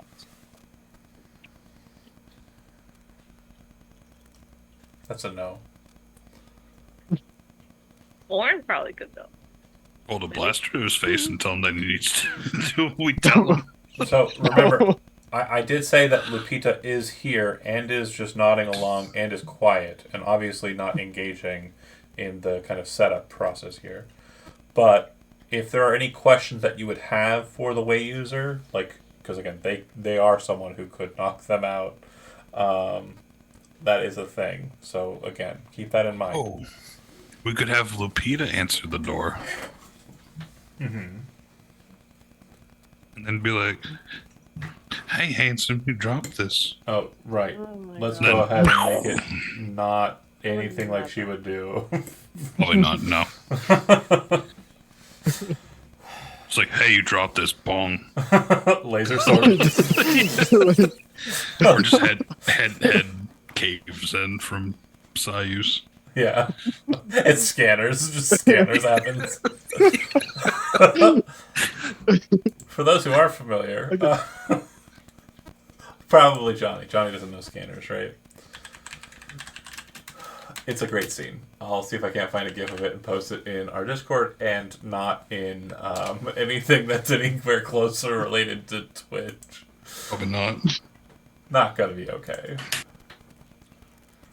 Copy image address and Johnny. It's a sensitive explosion of a head. Do you want to see that or no? Oh no, I'm fine with that. You want to see it? Okay. Yeah. Oh, Fine yeah, on. Heck ideally. yeah, Give I'll me see more. the head is. Yeah, exactly. Exactly like It's that. probably the greatest head explosion in all of media. That is. Or could we, since Lupita is here, are they able to use the way to kind of figure out the going-ons of like how many people are there? Great question. Somewhere in the ballpark of 24. Okay. And she would also note there does seem to be the presence of Urbots, Oh, which may be their staff that's maintaining stuff. right. Don't really need to eat if you are a robot. That is true. That's in that room. Uh-huh. With- Yeah, the server room. So maybe we should just leave this planet and go do something else. Go find something to salvage. So, again, Urbots are present inside. The number Lupita would guesstimate is somewhere around 4. And they appear to be kind of servitors. So they are not like a pilot or combat drones or anything like that. Most Urbots you guys are used to, save Orin, are kind of your C-3POs or your R2-D2s or your, like, builder Urbots and the like. There's there's usually a purpose they're built for, and they're usually mundane tasks. The fact that you have a pilot one is not exactly normal. You're kind of special in that regard. Now, the navigator one, on the other hand, very common.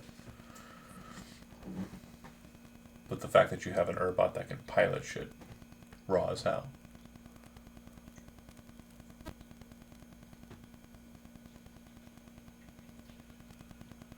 Good question so far. Anybody have anything else?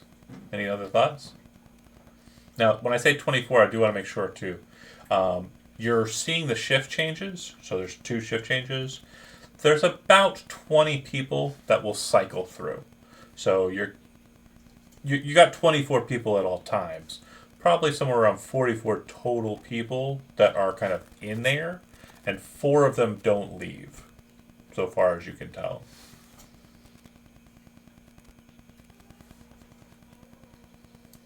And what does the shift change look like? Yeah, Like, is it never? great It's question. never just those 4 people. So those 4 people never come out. The 20 and 20 that you've seen, obviously, what the fuck did Anthony? Anthony is in the first shift.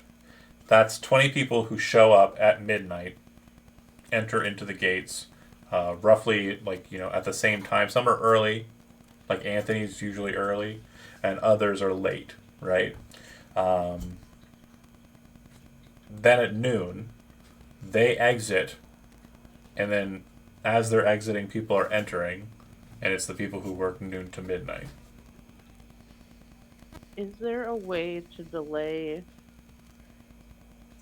the midnight shift from arriving?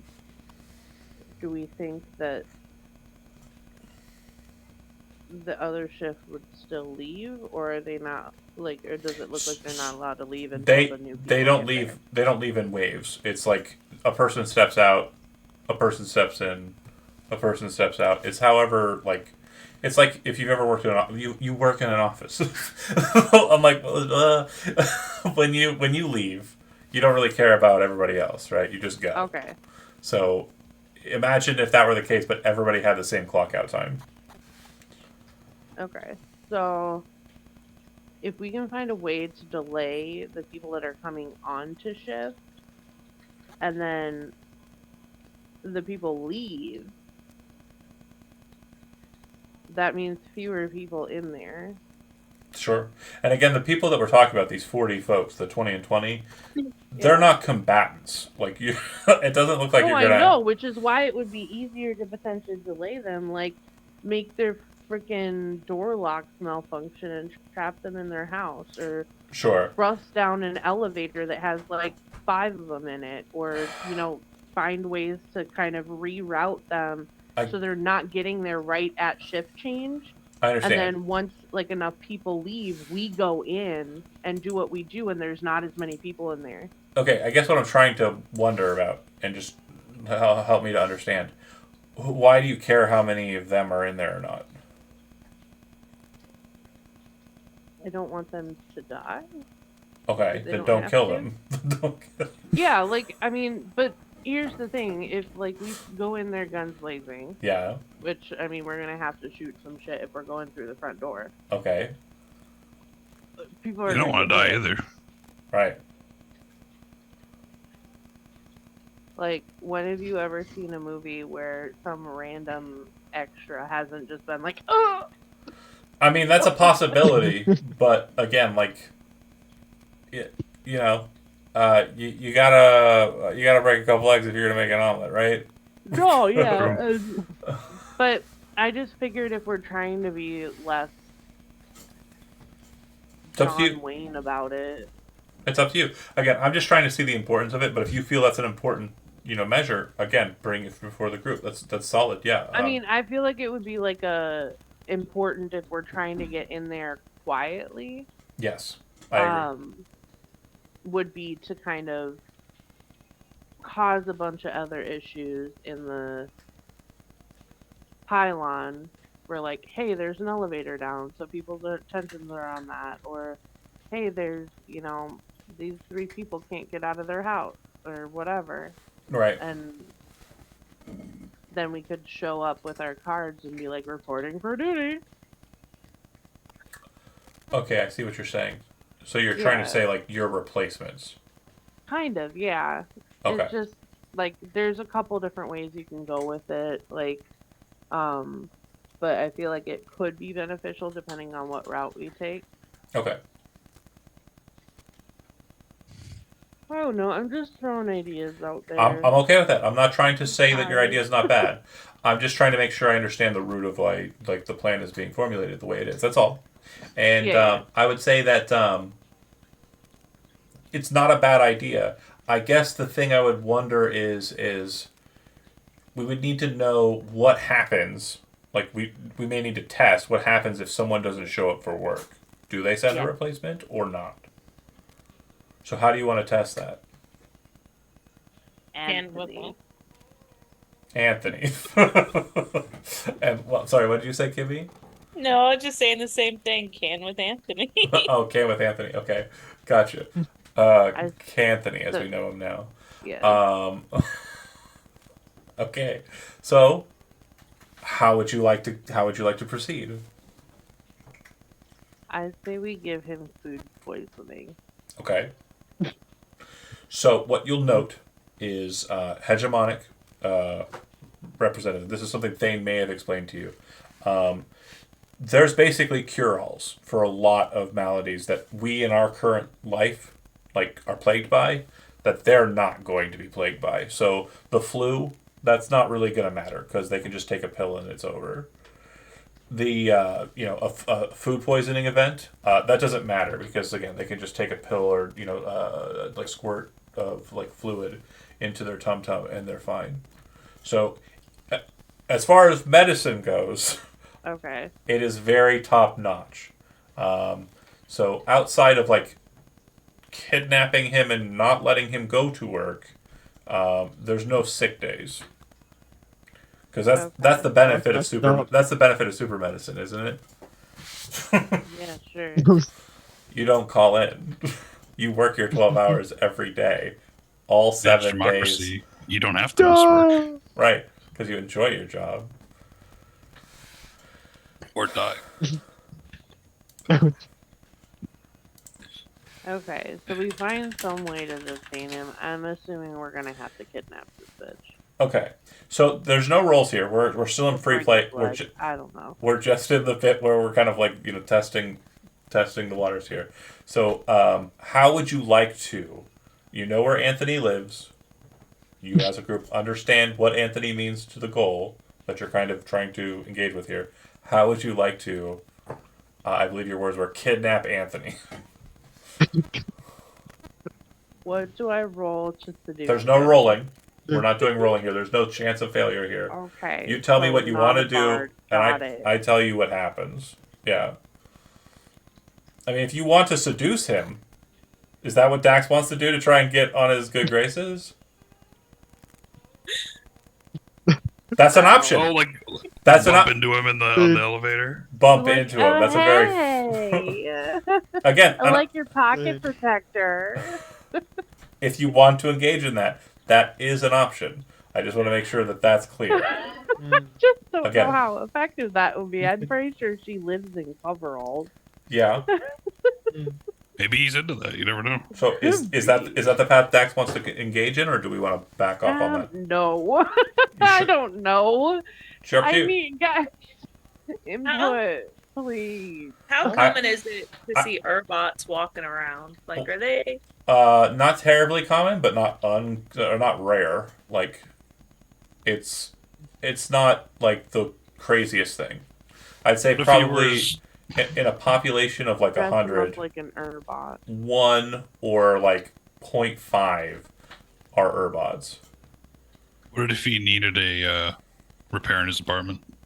So I believe the statement in the chat was from our loyal viewer, Dax. Let me show you my tools, Yes. which I believe is suggestive of. I'll show you my tools if you show me yours. Oh my god, I Why just did thought I that. almost said pegging. I Which is a mean, word we don't need in this context. We don't need it. We don't need it. listen, We can be nice and G-rated. We don't he need to. does live on floor 69, so That's like true. anything goes. Well, really. Again, there isn't really a chance of failure here. So if Dax seducing Anthony is the plan, we can move forward with that. If Dax wanting to be like a technician for something with Anthony, that's an option too. Well, I will say, Both. okay, It would be like a Good- cheesy 80s porno. I show up to fix his television. perfect. and- It's obviously TV rated. It's not going to go crazy, but there's like, Yeah. suggestive stuff happening there that's like, ooh, like, oh, it's hot in here. Yeah, yeah, And, it's like take off that- my jacket. it's like that Hardee's commercial with Jessica Simpson or whatever, right? Like, it's like pushing the line for the TV because we're trying to get viewers in here. We're trying to get engagement up. We're trying to get the Nielsen ratings up, right? So sex sells, right?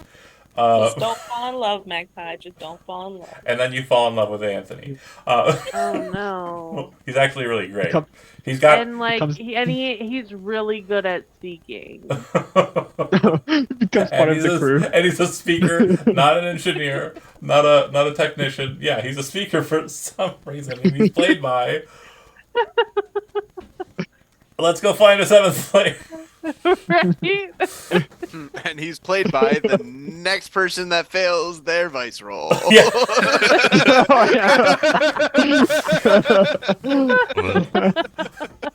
Right. It's like, I'm sorry, Gijo. You're playing a nerd, and you're married to Dax. It's all legally binding. They went to the Church of the Stellar Flame. Yeah, we got married upstairs and then went and invaded Downstairs. the freaking server room. But also upstairs. God damn it. Directionality is hard right now. And so is Anthony. So on to the point. You engage with Anthony in a flirtatious manner. He's very receptive. Yes, he is. When you get him in a space that is alone, you have two primary options. You can kidnap him or physically assault him, or you can physically assault him so much so that he does not go to work in the next day. Do you understand what I'm saying by that? It was kind of a joke. I just want to make sure that Yes. my meaning is clear. Yes, Okay. consensually assault him. Consensually assault yeah. him. Yes. Yes. Okay.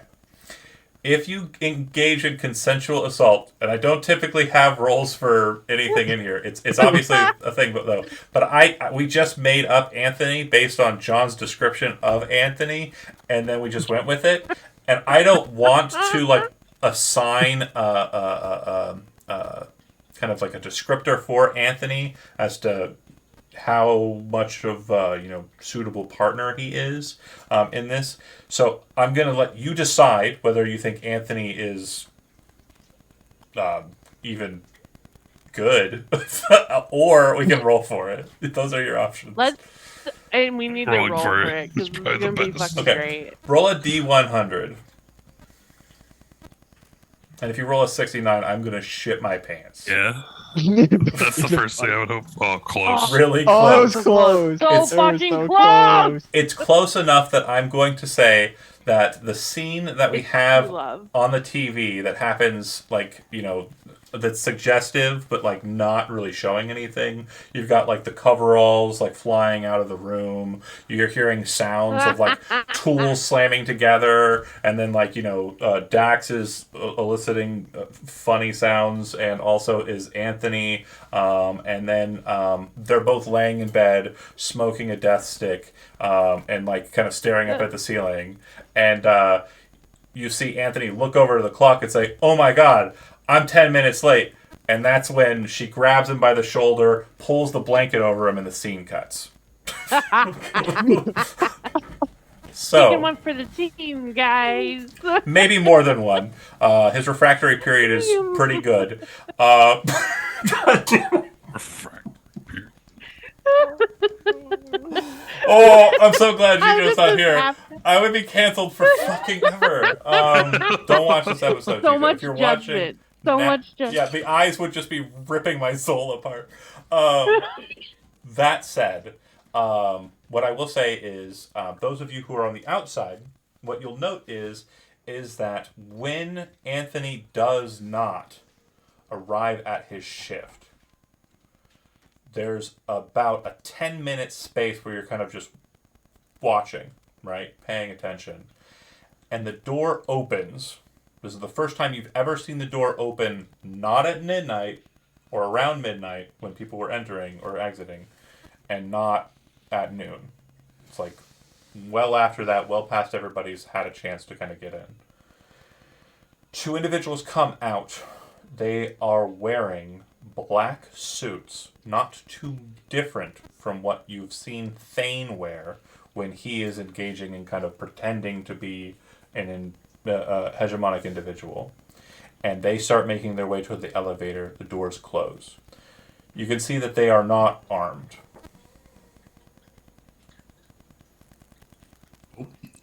Okay. Do you wish to tail them, or do you wish to let them go about their business?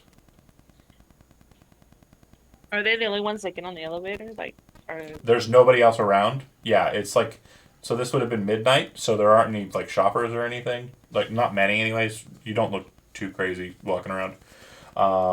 But yeah, midnight is not a terribly popular time for people, and there's not really anyone going to work or anything. So yeah, it's just them going towards the elevator. did we clock if there are cameras in the elevator? There are CCTVs, yeah.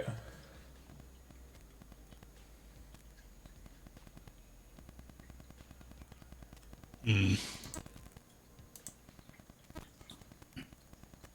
You want to tail them and then take their outfits? Actually, yeah, I'm gonna go for something a little bit more. We're not in a mission, but something a little bit more. Ooh. When I was up on that floor, there wasn't much place to, bonk someone on the head and drag him to the side and put him in, like, I don't know, behind a potted plant or something. You mean on floor 69? Yeah. You've got a feeling that that could be the case. However, at this stage of it, if you are planning on engaging on violence on these operatives, this is the point where I'm saying the mission will be beginning. So if you wish to do that, we need to change tack a bit because you are now starting the mission. Okay, so just to be clear, we are testing to see what happens if someone doesn't show up to work. Correct. Right. We're not That's trying what to. this is. Yeah, we are not trying to use this as an operation to get in or anything. That's at least what I was told. So I just want to make sure if we're watching and waiting, do you follow them up in the elevator? Yay or nay?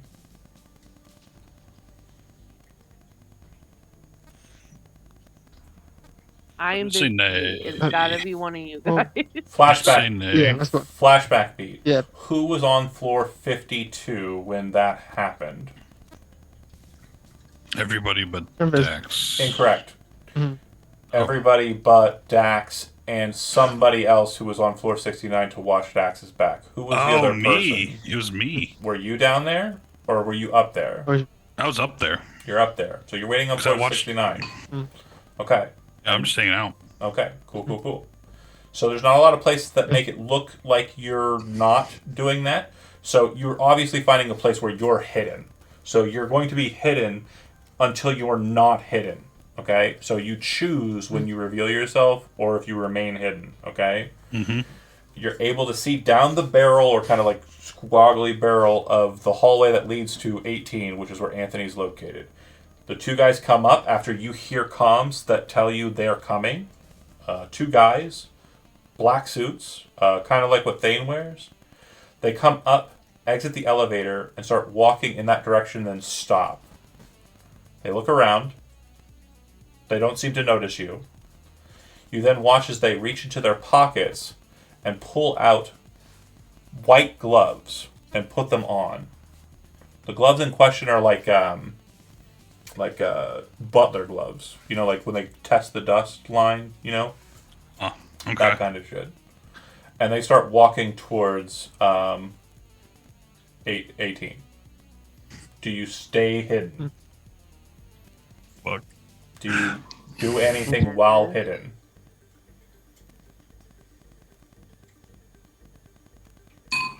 I take it Dax is too busy for a communication. You do not know what Dax's current state is. There's no way that would be true. Yeah, that's true. Okay. We're not even showing it on the TV. Right. We're just doing suggestive cuts and very tasteful editing to make it very fun for the whole family. Because that's what our... so, a description of a communicator, is it a walkie-talkie? It's phone-like. Okay, so it is something that you'd have to pick up and be like, I'm on this, hello. So Dax might have an earpiece in. Okay. Probably not, though. Then no, she doesn't. If she doesn't want it, she doesn't have it. Okay, I'll she might have at one point, but like... into a point where that's not feasible. Yeah. Okay.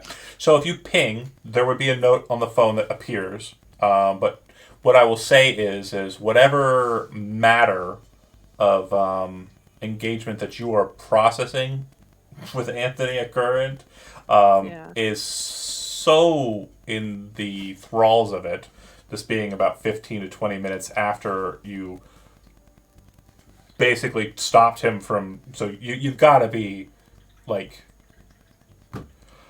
I'm trying to say this without it being weird, but it's already weird. So you're obviously in a state of disarray, and you notice it, but you're still engaging in the process. You then hear a chime, and then a voice come over an intercom, which causes him to kind of like stop and like kind of push you off of him like in a scared fashion.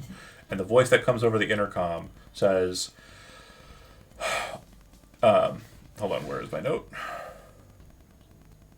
Communicator 12B, you did not report to your station. You'll be docked with 1 demerit. This is your 3rd demerit for the year. What happens after? He kind of looks at you and, oh no.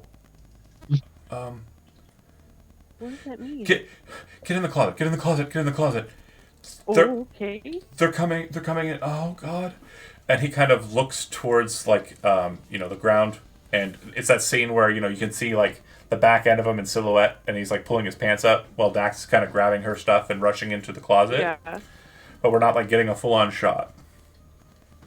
Yeah. You get into the closet and tuck away. You've got your phone. You look at it and you see the message. And I'm assuming maybe a snapped picture from Jazz that shows 2 guys in black suits, like Thanes, with white kind of parlor gloves. You then watch as those 2 individuals come into the room unannounced, where you were just engaging in processes with Anthony, and they step in and it's like, I'm sorry, I should have a 743 that is still available to me for holiday. Those need to be addressed 24 hours before they're utilized, Anthony. You are well aware of that, as you've tried to utilize a 74-3 before. And he kind of like starts shaking and drops to his knees. Please, don't send me to the camp. I don't want to go to the camp. I can't. They sent my dad to the camp. And the guy reaches forward and grabs his hand and lifts him up very suddenly. And then starts walking with him. The second he's up on his feet, the panic and shaking stops. And it seems like the touch has just calmed him to a point where he's just agreeable. And he walks with that gentleman out the door. The other gentleman remains. You see him walk over to the table, trace his finger, the side table, trace his finger on it, look at it. He then reaches over towards the bed with his hand and places it on it. And you can see his hand kind of depress on the cushion of the mattress. He then lifts his hand up and looks at it. He starts walking, and it's almost as if he's watching the ground. And it's almost like he's looking at the places where your feet stepped as you ran into the closet. Okay, like I'm texting Jazz like SOS, SOS. Like As you're get this about out of to here. kind of like, as you've like finished sending that message, you can see that he has moved over to the closet and is standing right there. You can see his teeth are perfect white. His face is so smooth, you're pretty sure he has no pores on his flesh. He places his finger on the closet door, tracks his finger across it, and then looks at it. Jazz, you get the message SOS, SOS. As you get that message, you can see coming down the hall that guy, one of the two guys, with Anthony, no shirt on, only pants, and no shoes, walking down the hallway. What would you like to do? Keep in mind, we're not in engagement. There's no roles here, so there's no like failure or anything here. There's obviously tension, but there's really no risk. I just want to diffuse the situation a little bit for you, Magpie, just so you know. Okay. Like I have to make another character. No, I'm just making good TV right now. I'm just. Spitball. I got illicit drugs in my pocket. Flashback. Jazz does drugs. Okay. We all do drugs. It's like if the flashback is just the movie I'm Train sure. Spotting. Yeah. Oh God, no. God, please no. That's Fucking awful. baby on the ceiling.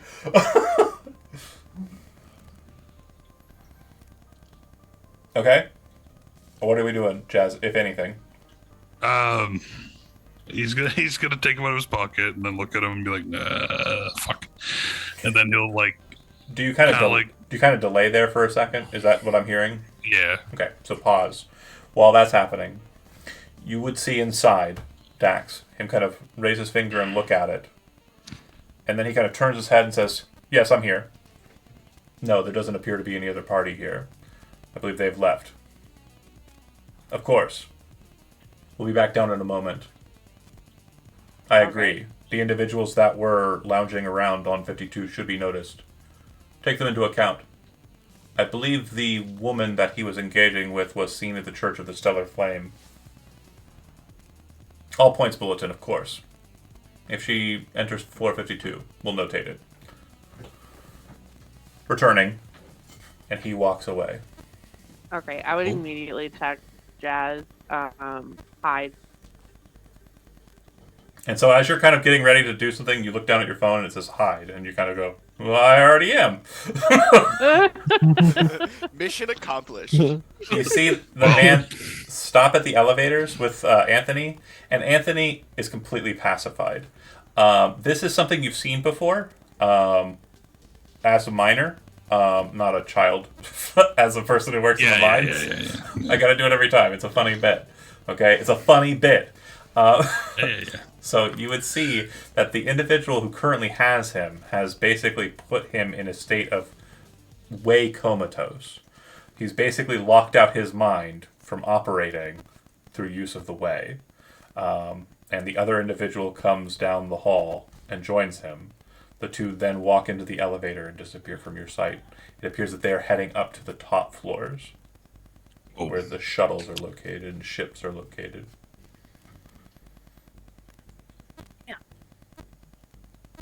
If nothing else, at least he went out with a bang. Yeah.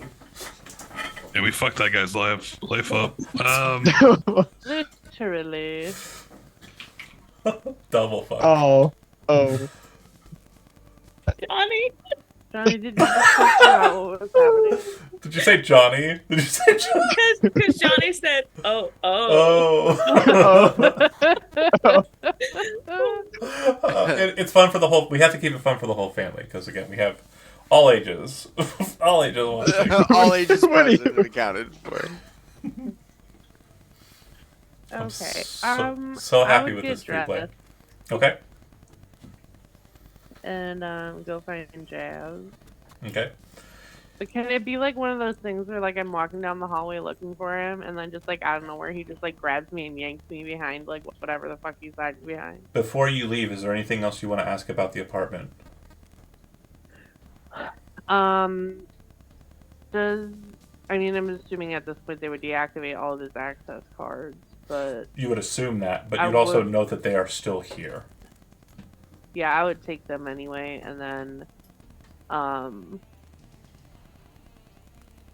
any sort of material that would like indicate what he was working on in there. Sure. So it doesn't look like he brought any of his work home. From what you can tell of his face, he's very into media stars that do pranks on people in the pylons. Lots of dumb prank shows is what he watches. You learn that he's only 24. Oh shit! Hey. I don't know how old Dax is. I don't either. That's up to you to determine. And it looks like he reads a lot, based on his tablet, it being filled with Aw. like 500 or so books, and most of them have red markers on them. Oh. Well, shit. His mother lives on. Hold on. But his communicator is not present. You just get this information from kind of seeing her picture on a wall, or on a shelf. Lives on a planet known as Warren, which is in the Rin system. It's also in the Procyon sector. It is the closest system to the line back to the core worlds. It is basically the closest to the core of the Procyon sector of the systems we've seen so far. I'll move you to a map so you know what I'm saying. So, in the Rin system, planet of Warren, and this gate leads back towards the leads like not to the core worlds, but closer to the core worlds. It's like a long trek back to the core. So if you want to go visit his mother, right? That's an option. Tell him I got. Where are these camps? You don't know anything about anything called camps. Like, that's not a thing you are familiar with. In fact, it's not anything any of this group is familiar with. Because it's not a typical hegemonic practice. I'm taking his tablet Okay, and then some random little knickknack. cool. Like if there's something that looks like it would be special to him, Yeah, just to prevent it from getting thrown away, since I literally just fucked up this kid's life. yeah. I would say it's like a cute little, like, cat keychain. Okay. You get a knick-knack for the paddywhack, and you gave Anthony a bone. Sure did. That should have been the name of the episode. It said I named it Chemical Steven. Because I saw this going in a totally different direction. Yes. We're good, though. Oh my god. Pro tip for the GMs: when you're naming your episodes, just fucking Wait. just type, Just wait. take the keyboard, and just roll your face on it, and that'll help. You never know. Maybe it'll Okay, hit. so now that I've like ransacked his house, I'm Yeah. gonna go find Jazz. Okay. When the door shuts, what you'll note, or when you walk up to the door, rather, the normal privacy mode that we discussed on the ship is also active in like different spaces. When someone owns the property, the door doesn't open. Like you have to kind of press a button to open the door. The door opens just fine for you. Seems that this place has already been bequeathed to the hegemonic control versus Anthony's. Yeah. Okay. And then you head to the group. Jazz, you regroup with Dax, and then you two get into the elevator and head down. Where are you heading? Okay, but first you would tell him like they know that we're hanging out on 52. Somehow he knew that I was there by touching the bed. I don't know. I'm And the pretty white sure it was gloves, a too. robot. Wait, what? He's wearing the white gloves too. Yeah. All Like, right. I don't know if they're like fancy sensor gloves or what, but it was fucking weird. And then they said something about sending him. Well, Anthony said something about them sending him to the camps, and that his dad went to the camp, and that he had 3 marks against him Yeah. for missing work. Yeah, hegemony doesn't like it if you miss work. You know, slows things down. Okay. And, they, But, like, what are the camps? I'm assuming they're like out of character, like re-education camp or something like that, or You don't know. So the thing Okay. is like whatever you want to make up for what they did if you missed or you marked on your side of it, go ahead. Absolutely free to go nuts. Like maybe you had a place called the Pits and they threw you into like deep, you know, oarless pits and then left you there for like a day without food or water. Or, you know, maybe you know, Right. it's like a place called the Okay. Coffin, and they just locked you in like a solitary confinement. You know, like an ooblet. yeah, whatever the case may be, whatever torture they did to you as a minor, your presumption is the camps is just the local version of what you would have called the whatever. Dax, I'd say it's definitely someplace you don't want to be. It's definitely let's just say he really fucked up for getting a third. You must have Point on been his worth it. record there. Yeah, I was about to say you must have been worth it. But hey, you know, it's not your fault. You didn't know. Don't feel bad about it. He made a choice, and he also made a choice working for the hegemony. So you'll be fine. Maybe. You said something else about.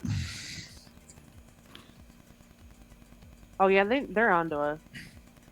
All right. Well, that's important. That's okay. And then he'll ping down to the. Well, more specifically, I want to make sure it's very clear mechanically. They're onto me. Correct.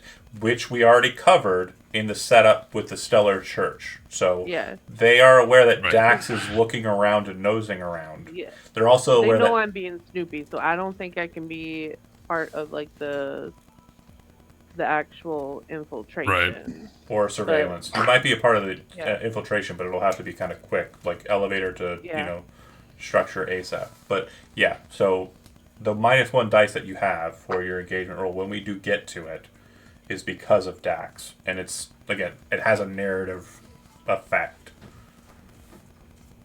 They also knew that you were fucking around with Anthony, so that's another. Yeah, I'm not mentioning that part. Just that they knew that someone else had been in there. I would say that like Or- for the show, and also for your kind of like discomfort level, because I want to make sure that like the audience and also the players are clear on what I'm kind of describing here. I suppose there would be a scene inside of a dark, strangely lit room, like kind of bisexual lighting, kind of like cyberpunkian kind of room. It's one of the rooms inside of the broadcast space. And the 2 gentlemen you just met have 2 silhouetted figures with them in the room. They all 4 are wearing white gloves, except for one man who has only one white glove, and his other hand, naked, is holding a cigarette to his mouth.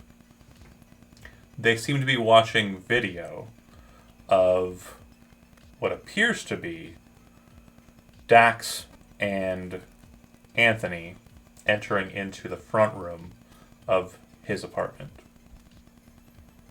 Oh. And also another camera angle showing stuff. The bedroom. Yeah, but you can see for the people at home, the angle seems to elicit that the closet and the exit out of the building, exit out of the room, rather, kind of in the same direction. And so that might be why they missed her going to the closet. Okay.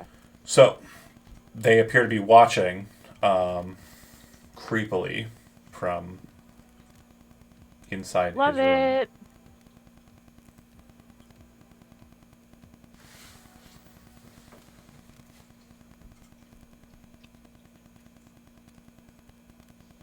Gross. Yeah, absolutely. Hegemony is a piece of shit.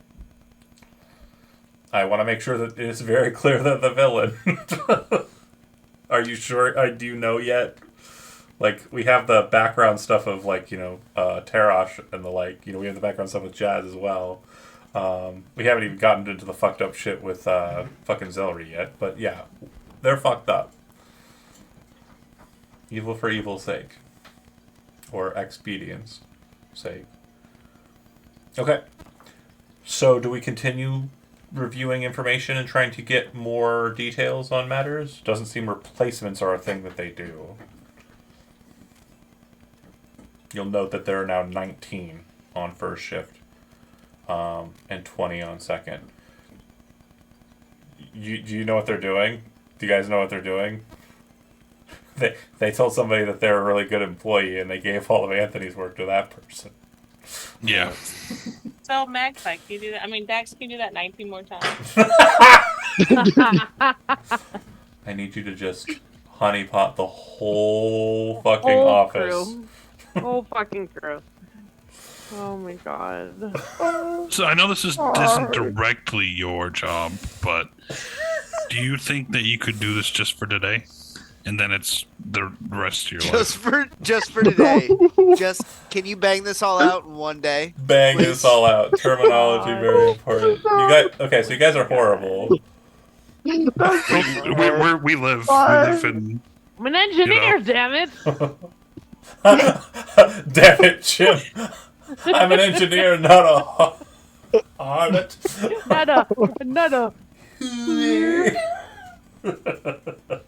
Oh, I love this dynamic. This is fun. Okay. That said, obviously the engineer doesn't really have much of a space in the surveillance portion. That's not to say that they're out of the planning. Do we have any ideas that we want to move on, or do we have anything that we need to ask question-wise? Anything that we need to visualize here? Anything I can help you kind of focus on?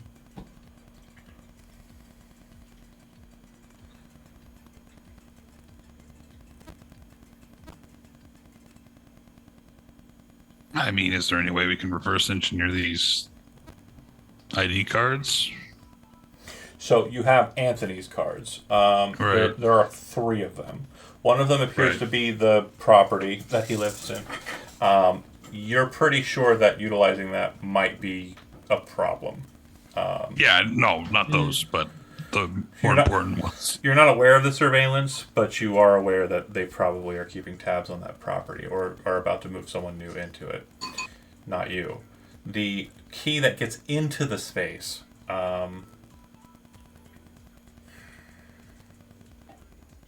yeah, I would say that... good way to segue this back in, John. Smart. You're a smart boy. You'd probably not know how to do it specifically, but you know a guy. Do you know his name? Chemical Steven? Chemical Steven. He might be able to set you up and kind of reverse engineer it and get it to work. Do you want to... They'll get the heat off of Dax as well. Okay. So if you pass... Since they won't be sitting around. You pass it to Chemical Steven, you call for a meet, he meets you at the Donny Rainbow, and you pass him over the thing, and he says, I heard about your connect with Josiah. You gonna go forward with him and his plan? I'm not saying I'm against it, but I'm not saying I'm all for it either. Yeah, we heard. We heard. I mean, I guess whatever happens with once we're done what we're doing. I'll tell you, the last we talked about it, it's been a long 2 years since. So I know he's got a lot of bad blood with me and my crew. And I'm glad that you were able to make the connect. I wouldn't have sent you if I didn't genuinely want to throw out the olive branch. And if he wants to go ape shit on the Prince and House Hachi, I'm tired of holding back. I don't want to kill a bunch of people. I'll do everything in my power to make sure that doesn't happen. But if you call him in and you need his help with one of these jobs that I've given you, I'm all for it. I'll have this card ready in a couple days. I'll see what I can't do. They're You told him the story about Anthony or no?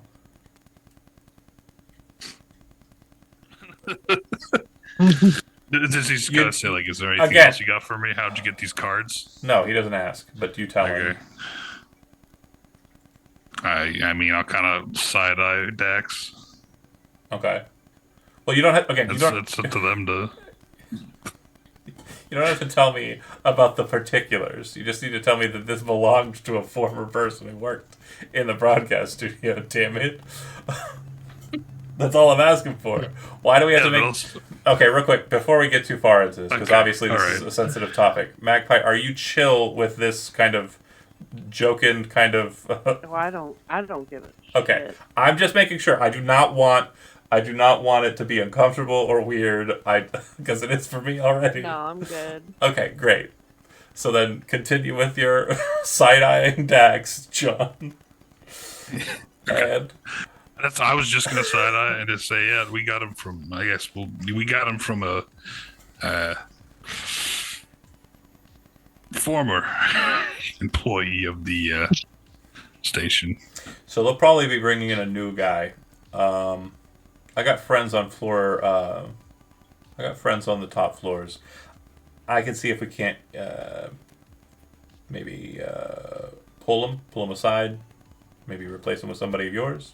It's gonna need to be somebody like whistly clean. So got that friend of yours, Stain or whatever.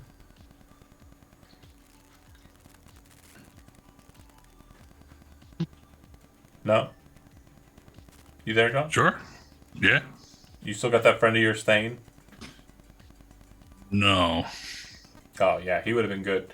All right, who's your next squeaky clean individual? So let's go through it real quick. Dax is obviously not it. Orin is a robot that they would take and dissect if they were able to. You are probably the most known criminal amongst the group.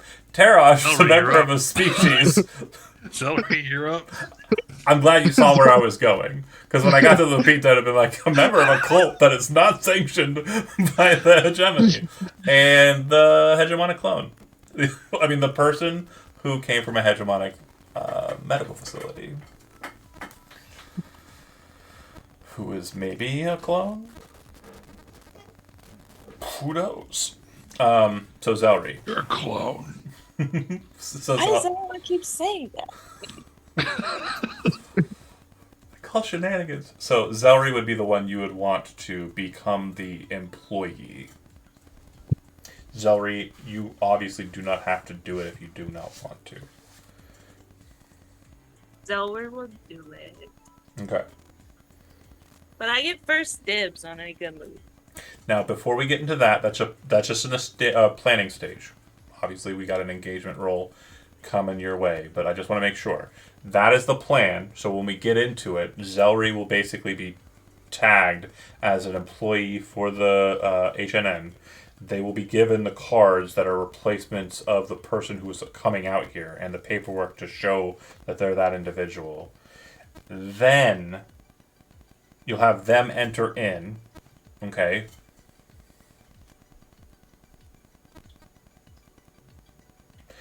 I'm kind of leaving it blank here because I have no idea what you're doing next, and I kind of asked turn off all the security systems. Just turn everything off. Just walking through. Okay. Oh, oops! Tripped over the power cord. Whoopsie! Oh whoopsie. man, Butterfingers today just runs into the security room and Whoopsie! hits all the switches. Oh, whoops! Shot. Oh boy, I'd lose my head if it wasn't attached. as she's just shooting the heat field. Oh, I'm having a weird one. A sticky bomb on it. Yeah. Whoopsie! Where did that come from? takes out like a snaps the security guy's neck. Just all while doing a falling motion.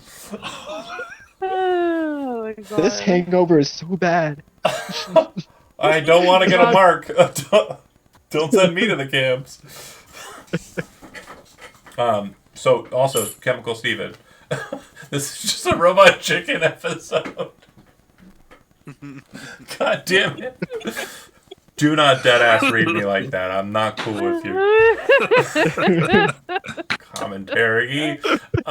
But no, sorry. Focusing up. Good call. My question then is more seriously, what would she do when she's inside? Keep in mind, you can have a multi-staged affair here. You do not need to kind of just have her be the clutch for... If her goal is just to scout and get information about the interior, then that's one thing. But she's not doing that during the setup stage. She'll be doing that during the mission stage.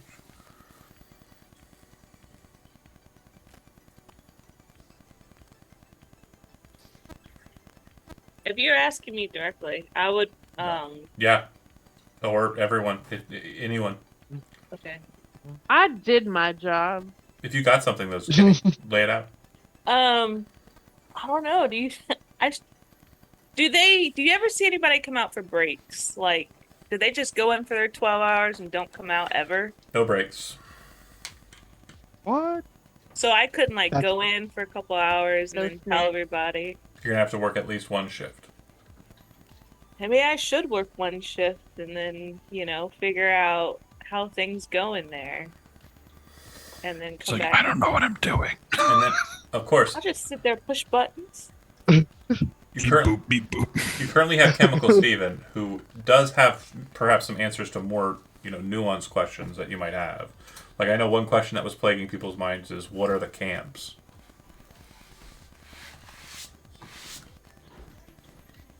If that's something you want to ask him, you can. What are the what? The camps. Yeah. So Anthony was taken to something called the camps. His father was sent to the camps. But nobody knows what that means.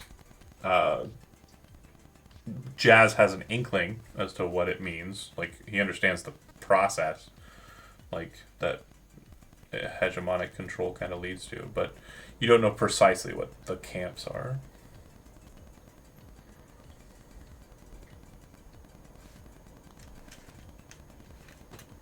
Okay, if nobody wants to know, that's fine.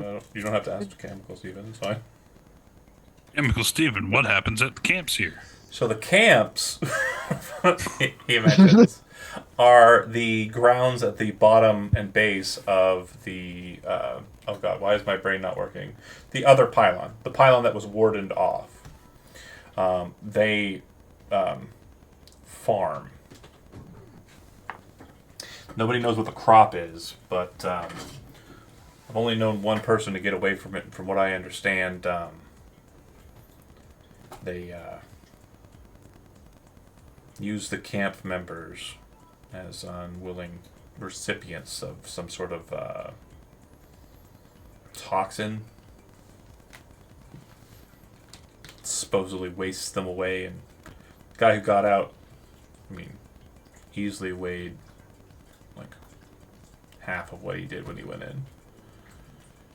They just let him waste away and make him work hard labor, farming. Damn, maybe we should let Josiah come in here. Some sort of bionic egg. Some sort of like plant-like egg. I'm sorry. Yeah, they the hegemony, they farm them near the I think it's Horus pylon, the pylon that you were near, or that the pilgrims were close to. Does it have? Oh. you haven't, can you take a cocktail napkin Yeah. and scribble a picture of the lipped egg? It's so weird. They've got lips on them, which is the first time you've mentioned lipped eggs. Chemical Steve. You tried to sell it to everyone else besides Steve. I actually had to go back through it and watch it. I was like, well, if they already mentioned it to him, he would have mentioned back after. And I was like, no, they didn't. That's why I didn't. Okay, here we are. So Chemicals even draws the lipped egg. They farm them. And according to what I understand, they have backpacks for them that their soldiers on the ground and also in the main pylon. Where? Like they just walk around with them Yeah. for no reason. Well, not for no reason. From what I understand, they create some sort of field that stops Kazik, the way from influencing them. Like a shield.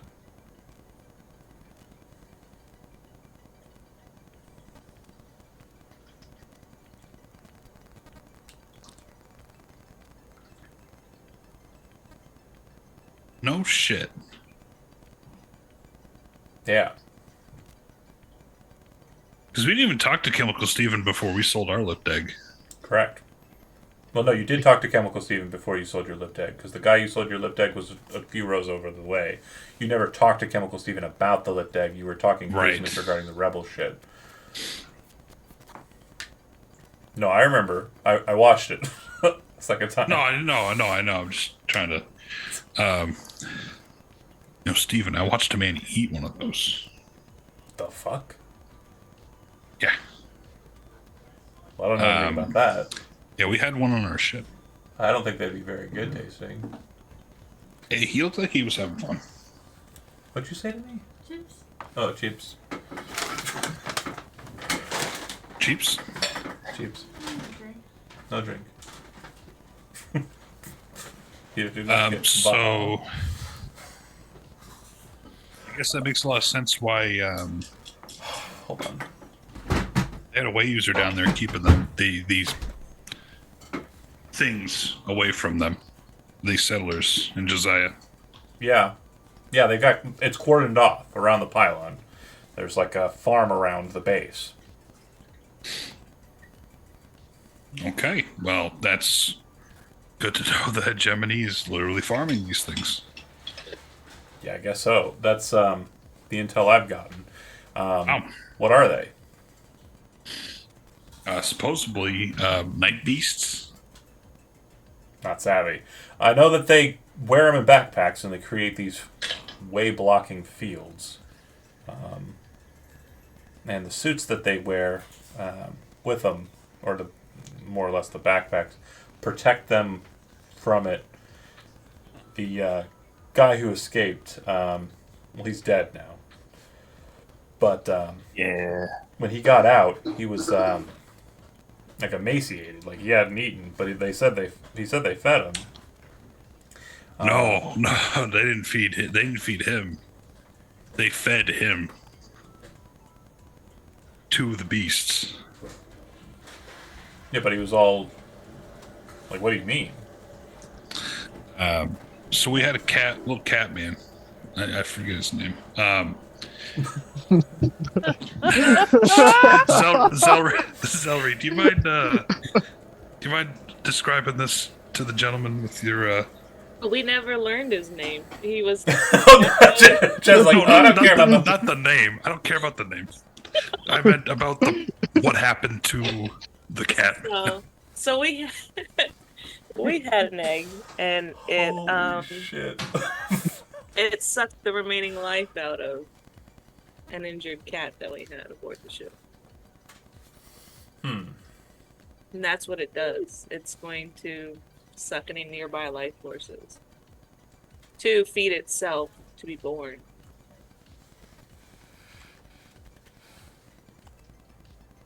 Why you kill me with the egg? Why you did it? I would never do it, Nayland. You are the best cat. With a baby. You don't even have a tail. He doesn't even have a tail. Oh my god, it's so cute. He's a Manx cat. The show's about him now. Yes. So you explain that to Steven, and Steven kind of like, so it like drains them. Huh. That explains the weird suits they wear. I guess.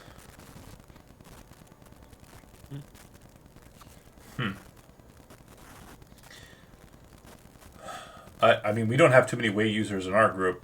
I know that there's a couple of them on Josiah's team. You think this is going to be a problem for our plans?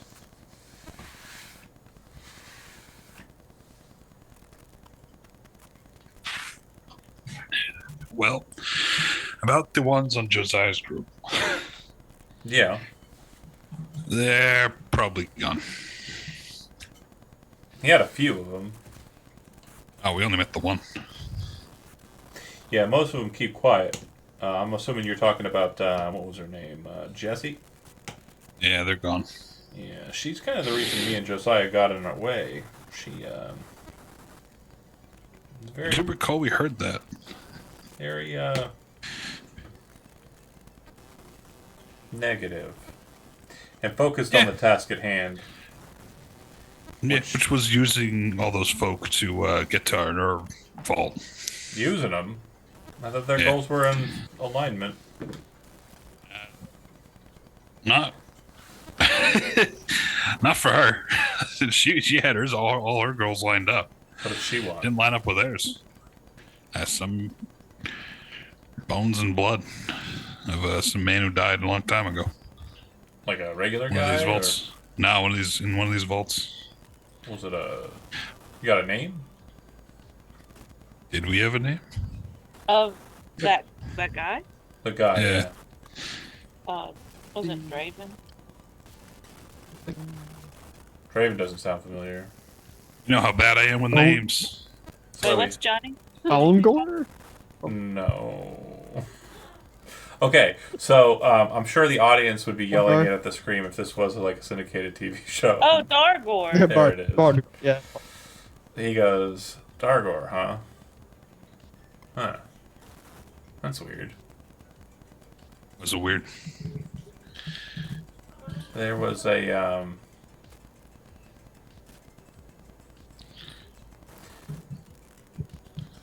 Huh. That name just sounds familiar. I don't know for why. I'd have to think about it. You should stay focused on the plan. Focused on the task at hand. Okay. We'll get the documents for Ms. Zelry here, and you go ahead and get the job done. Once you've got the broadcast system knocked out, once I've seen that that's the case, I'll have Josiah ready for his activities. Are we wanting to move right to his plan right after you've knocked the broadcast station out? I mean, it's going to be a short time for us to get to the prince, you know. So especially if something big like that happens. So what I'm assuming is going to happen, and again, I don't have Josiah here to speak with, but I'll make sure that the plan I assume he's going to go with, kind of know the man, so I kind of guess what his activity will be. You're going to knock the broadcast system out. He's going to shove a shuttle right into the prince's landing bay, blowing up a lot of his security detail. You'll be moving from 52 down to 47, and he'll have airdrops on the remnants of the landing pod come in from the outside. You'll make your way in through more conventional means if they're still functional, or a little less conventional, but the remnants of those conventional means, through a lift tube or what have you. And then you'll make sure he's dead, confirm the kill, and then that's it. And up from there. Yeah. And if you can get to him first and maybe not kill him, we might be able to ransom him out and get Hachi to leave the planet altogether. But if Josiah's plan wins through and you want to go ahead and just take the head off the prince, I'm okay with that too. We'll move with it. I just think it would behoove us more in the long term if we didn't. Hachi's bad, but you're from the inners, so you know. Yeah. Like, the rest of the Procyon sector has a bit more hegemonic control, so you've seen how bad it can be. Yeah. Pylon's bad, but Pylon ain't the worst. Still want to get House Hachi off of here, but Correct. I think they'd be more amicable to leaving of their own accord and persuading others not to come back. That would definitely save a lot of people from. Do you know what kind of Repercussions. lengths they were going to go to? Yeah. A lot of folks with questionable loyalties, for sure. I understand. Anyway, you're the one doing the job, so you're the one making the call. If you can get there to Hachi before them, you do what you gotta do. Mm. But first things first, I'll get Ms. Zelry here the data and also the access she needs. She'll go in, she'll handle her business, get you all the information you need to get in there, get it done, get out. And then we're on to plan C. The final part of our joint offers here. You got any other things you need from me? I don't think so at the moment. Maybe, I'll tell you, yes. you got me in a way. I'm terribly happy about hearing about these night beasts. That is... Just, you should have been on a ship traveling with one. Some freaky shit. I'm pretty sure if I had the option, I'd pass. But It wasn't too bad. I mean, I guess for the cat guy, isn't that great, but you said somebody ate one? yeah. Was it the cat? No, it was no. They ate the cat on our ship. Oh. The cat man. He was a cat man. Was that the same cat that came in here, was drunk off their ass? Oh, Lepo? No, shit. I was gonna remember this time. Lupita shakes her head and says, the only thing that she's going to say this whole session, she says, how could you forget the name? It's such a stupid name. Who names themselves, or who names their child Echo? It's not a stupid name. Lupita, it took me a long time to remember yours. I'm sorry. Okay? I have brain damage. He just like knocks on his head, and it's literally a tin sound. Undoubtedly, she forced it into your mind, like in your memory. She's like, Wayus. The best way to deal with stupid captions. She's not that way. She's not that kind of way user. No. Anyway, your thought. Go ahead. Fuck. You lost me. I have a question. I guess. Oh, go ahead. You go. What are you gonna have me as my job when I get inside? So while you're Good getting question. these documents together, maybe I can kind of. So there's a problem with that. We don't know what they do in there. And the only way we're going to be able to forge the documents is once we have their replacement from the center of Usui City sent over. We're going to commandeer them and kind of just take everything they got. So I won't know for certain until pretty close to the day you're going in. So I can only apologize. If that's a little too hot for you, we don't have to go with this plan. You can opt out anytime you want, other than when we take the papers, because someone's going in there and you already volunteered. And I hate to say it, Zelry, you're the prime candidate. I know. Maybe the best thing you can do is kind of connect with Dax, see if there's anything, Oh, Dax, can you show me around? Computers. So it looks like, you may have forged your interview, but you can do something. Oh, right? God. It's like the IT crowd. She's, what's her name? I don't even know what IT means. She doesn't. Just teach them the buzzwords, right? Square peg, round hole, things like that. I find that using the words megabytes really fools them. Writes down megabytes. What's Plural. the difference between megabytes and megabits? I don't care. Same. What does IT have to do with eating? Megabytes? Megabits? What? He's like, I remember the megabytes, the massive ceradons that would cross the sands. Oh, that's the perfect banter. Oh my god. Ah, yes, the megabytes. Tarash is like Worf.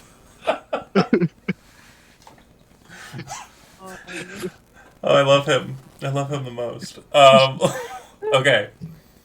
So, yeah, you won't know what your job is until day of, unfortunately. So, again, engagement role will be the priority. Is there anything else, like, in the lead up that we want to cover? And keep in mind, we're not going to do we're not going to do the engagement role until the start of next session. So, there's still the in between. If you think of something in between now and then, we will address it before the session. Or at the start of next session. So, what were you going to say, Johnny? Sorry, I yawned. No, not John. Johnny. Oh, how long are we planning like to do this ruse for? Just like one time thing, or like Oh, her papers are just like going to be for the 1 gig, yeah. 1 gig?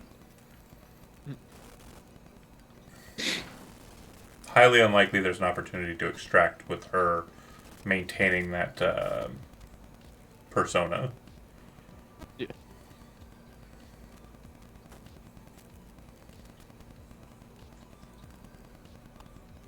How about you, Zach? You got any thoughts or questions? Again, there are Urbots. Sorry, I don't think so. There are Urbots in there. But again, what that means for you, that's up to you. So another thing too, and this is something we haven't really covered much, and I just want to make sure that all the options are on the table. Because I know it's been, like, you're the pilot, right? Like, it kind of feels like you're the taxi driver, right? But I want to make sure that there's, like, an imaginative kind of process here. And I know you're filled with imagination, so, like, maybe giving you a little spark here or there kind of helps. Remember that Urbots are like C-3PO and also R2-D2. So R2-D2 has abilities to kind of access and hegemonic, like, technology in a way that might not be the case with other people. We saw it with the installation of the thing, like the drive. Like, there's stuff that's kind of connected to Orin and Orin's. I always forget the smaller bot's name. Ula. Ula. I will never forget it again. I wrote it down this time. There are things that the two of you can do that are not human. So, like Lupita is able to kind of, like, ad hoc magic shit, you are also, in a way, able to ad hoc Urbot shit. Just as Tarash is able to, be a massive lizard. Like, these are things that are kind of present, right? That you do. So, if there's anything that kind of ever gauges to that kind of mentality, jump on it. So there's going to be 4 of them in there. 4 other Urbots? Yeah. And also another thing about Urbots, there's the server, like, system, like the core, and then the robot around it. You are a robot with a core in it, and then you have a second core, which is Ula. Ula then can fly, because it's a core, and can install itself. Think of the Ula like what's the damn thing in Halo called? Guilty Spark. It's like Guilty Spark. It's like a device that just kind of floats on its own and kind of, like, attaches to your back and can also attach to the ship. How big is Ula? Not very big. It not as big as Guilty Spark, which is like basketball size. Ula's more like softball size, I'd say. So could I smuggle her in with me and attach her to one of those Urbots? So then. So there will be the magnetic detector, but Urbots aren't made out of metal. Urbots are made out of metal, so they probably wouldn't be picked up by it. So yeah. Then it wouldn't just be me in there. It would be Orin too. Well, Ula, but yes, also Orin. Because Orin and Ula are kind of the same, but just like a dichotomy of the same kind of And that's what I put it as. bot. So that's good. That's not a bad plan. And then you could install Ula into things to help you with figuring out shit while you're in there. That's a great plan. I like that a lot. Yeah. There's something else Orin can do. Orin can't take over. So for Never mind. Well, real quick, this is a good point of order, okay? So, like I said, Orin is a core, like Ula, but Yeah. inside of a robot suit, right? Now, the cores are all basically the same. They're round. They might have, like, cool, distinct, like, characteristics that are different. Like, you know how the Guilty Spark has, like, the little, like, metal bits that kind of float around it and are kind of oscillating around the center? So, they're different in that way.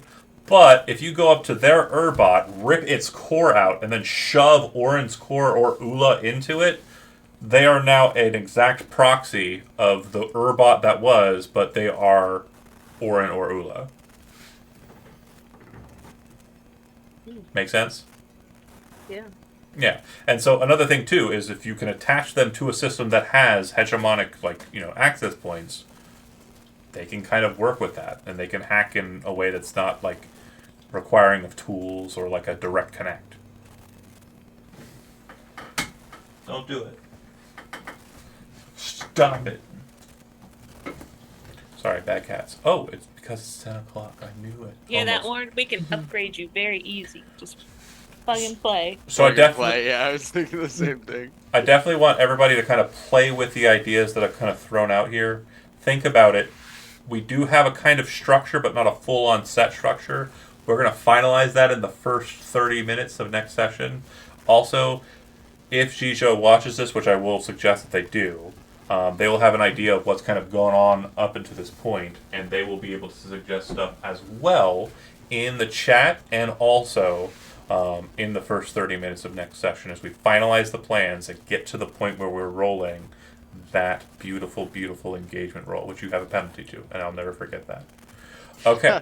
I said that in the last minute, so I remember it next time, because I always watch the last 10 minutes of the session just to spark where I was mentally for the next one. Thanks for watching those that did. We will end here, and we will see you next week.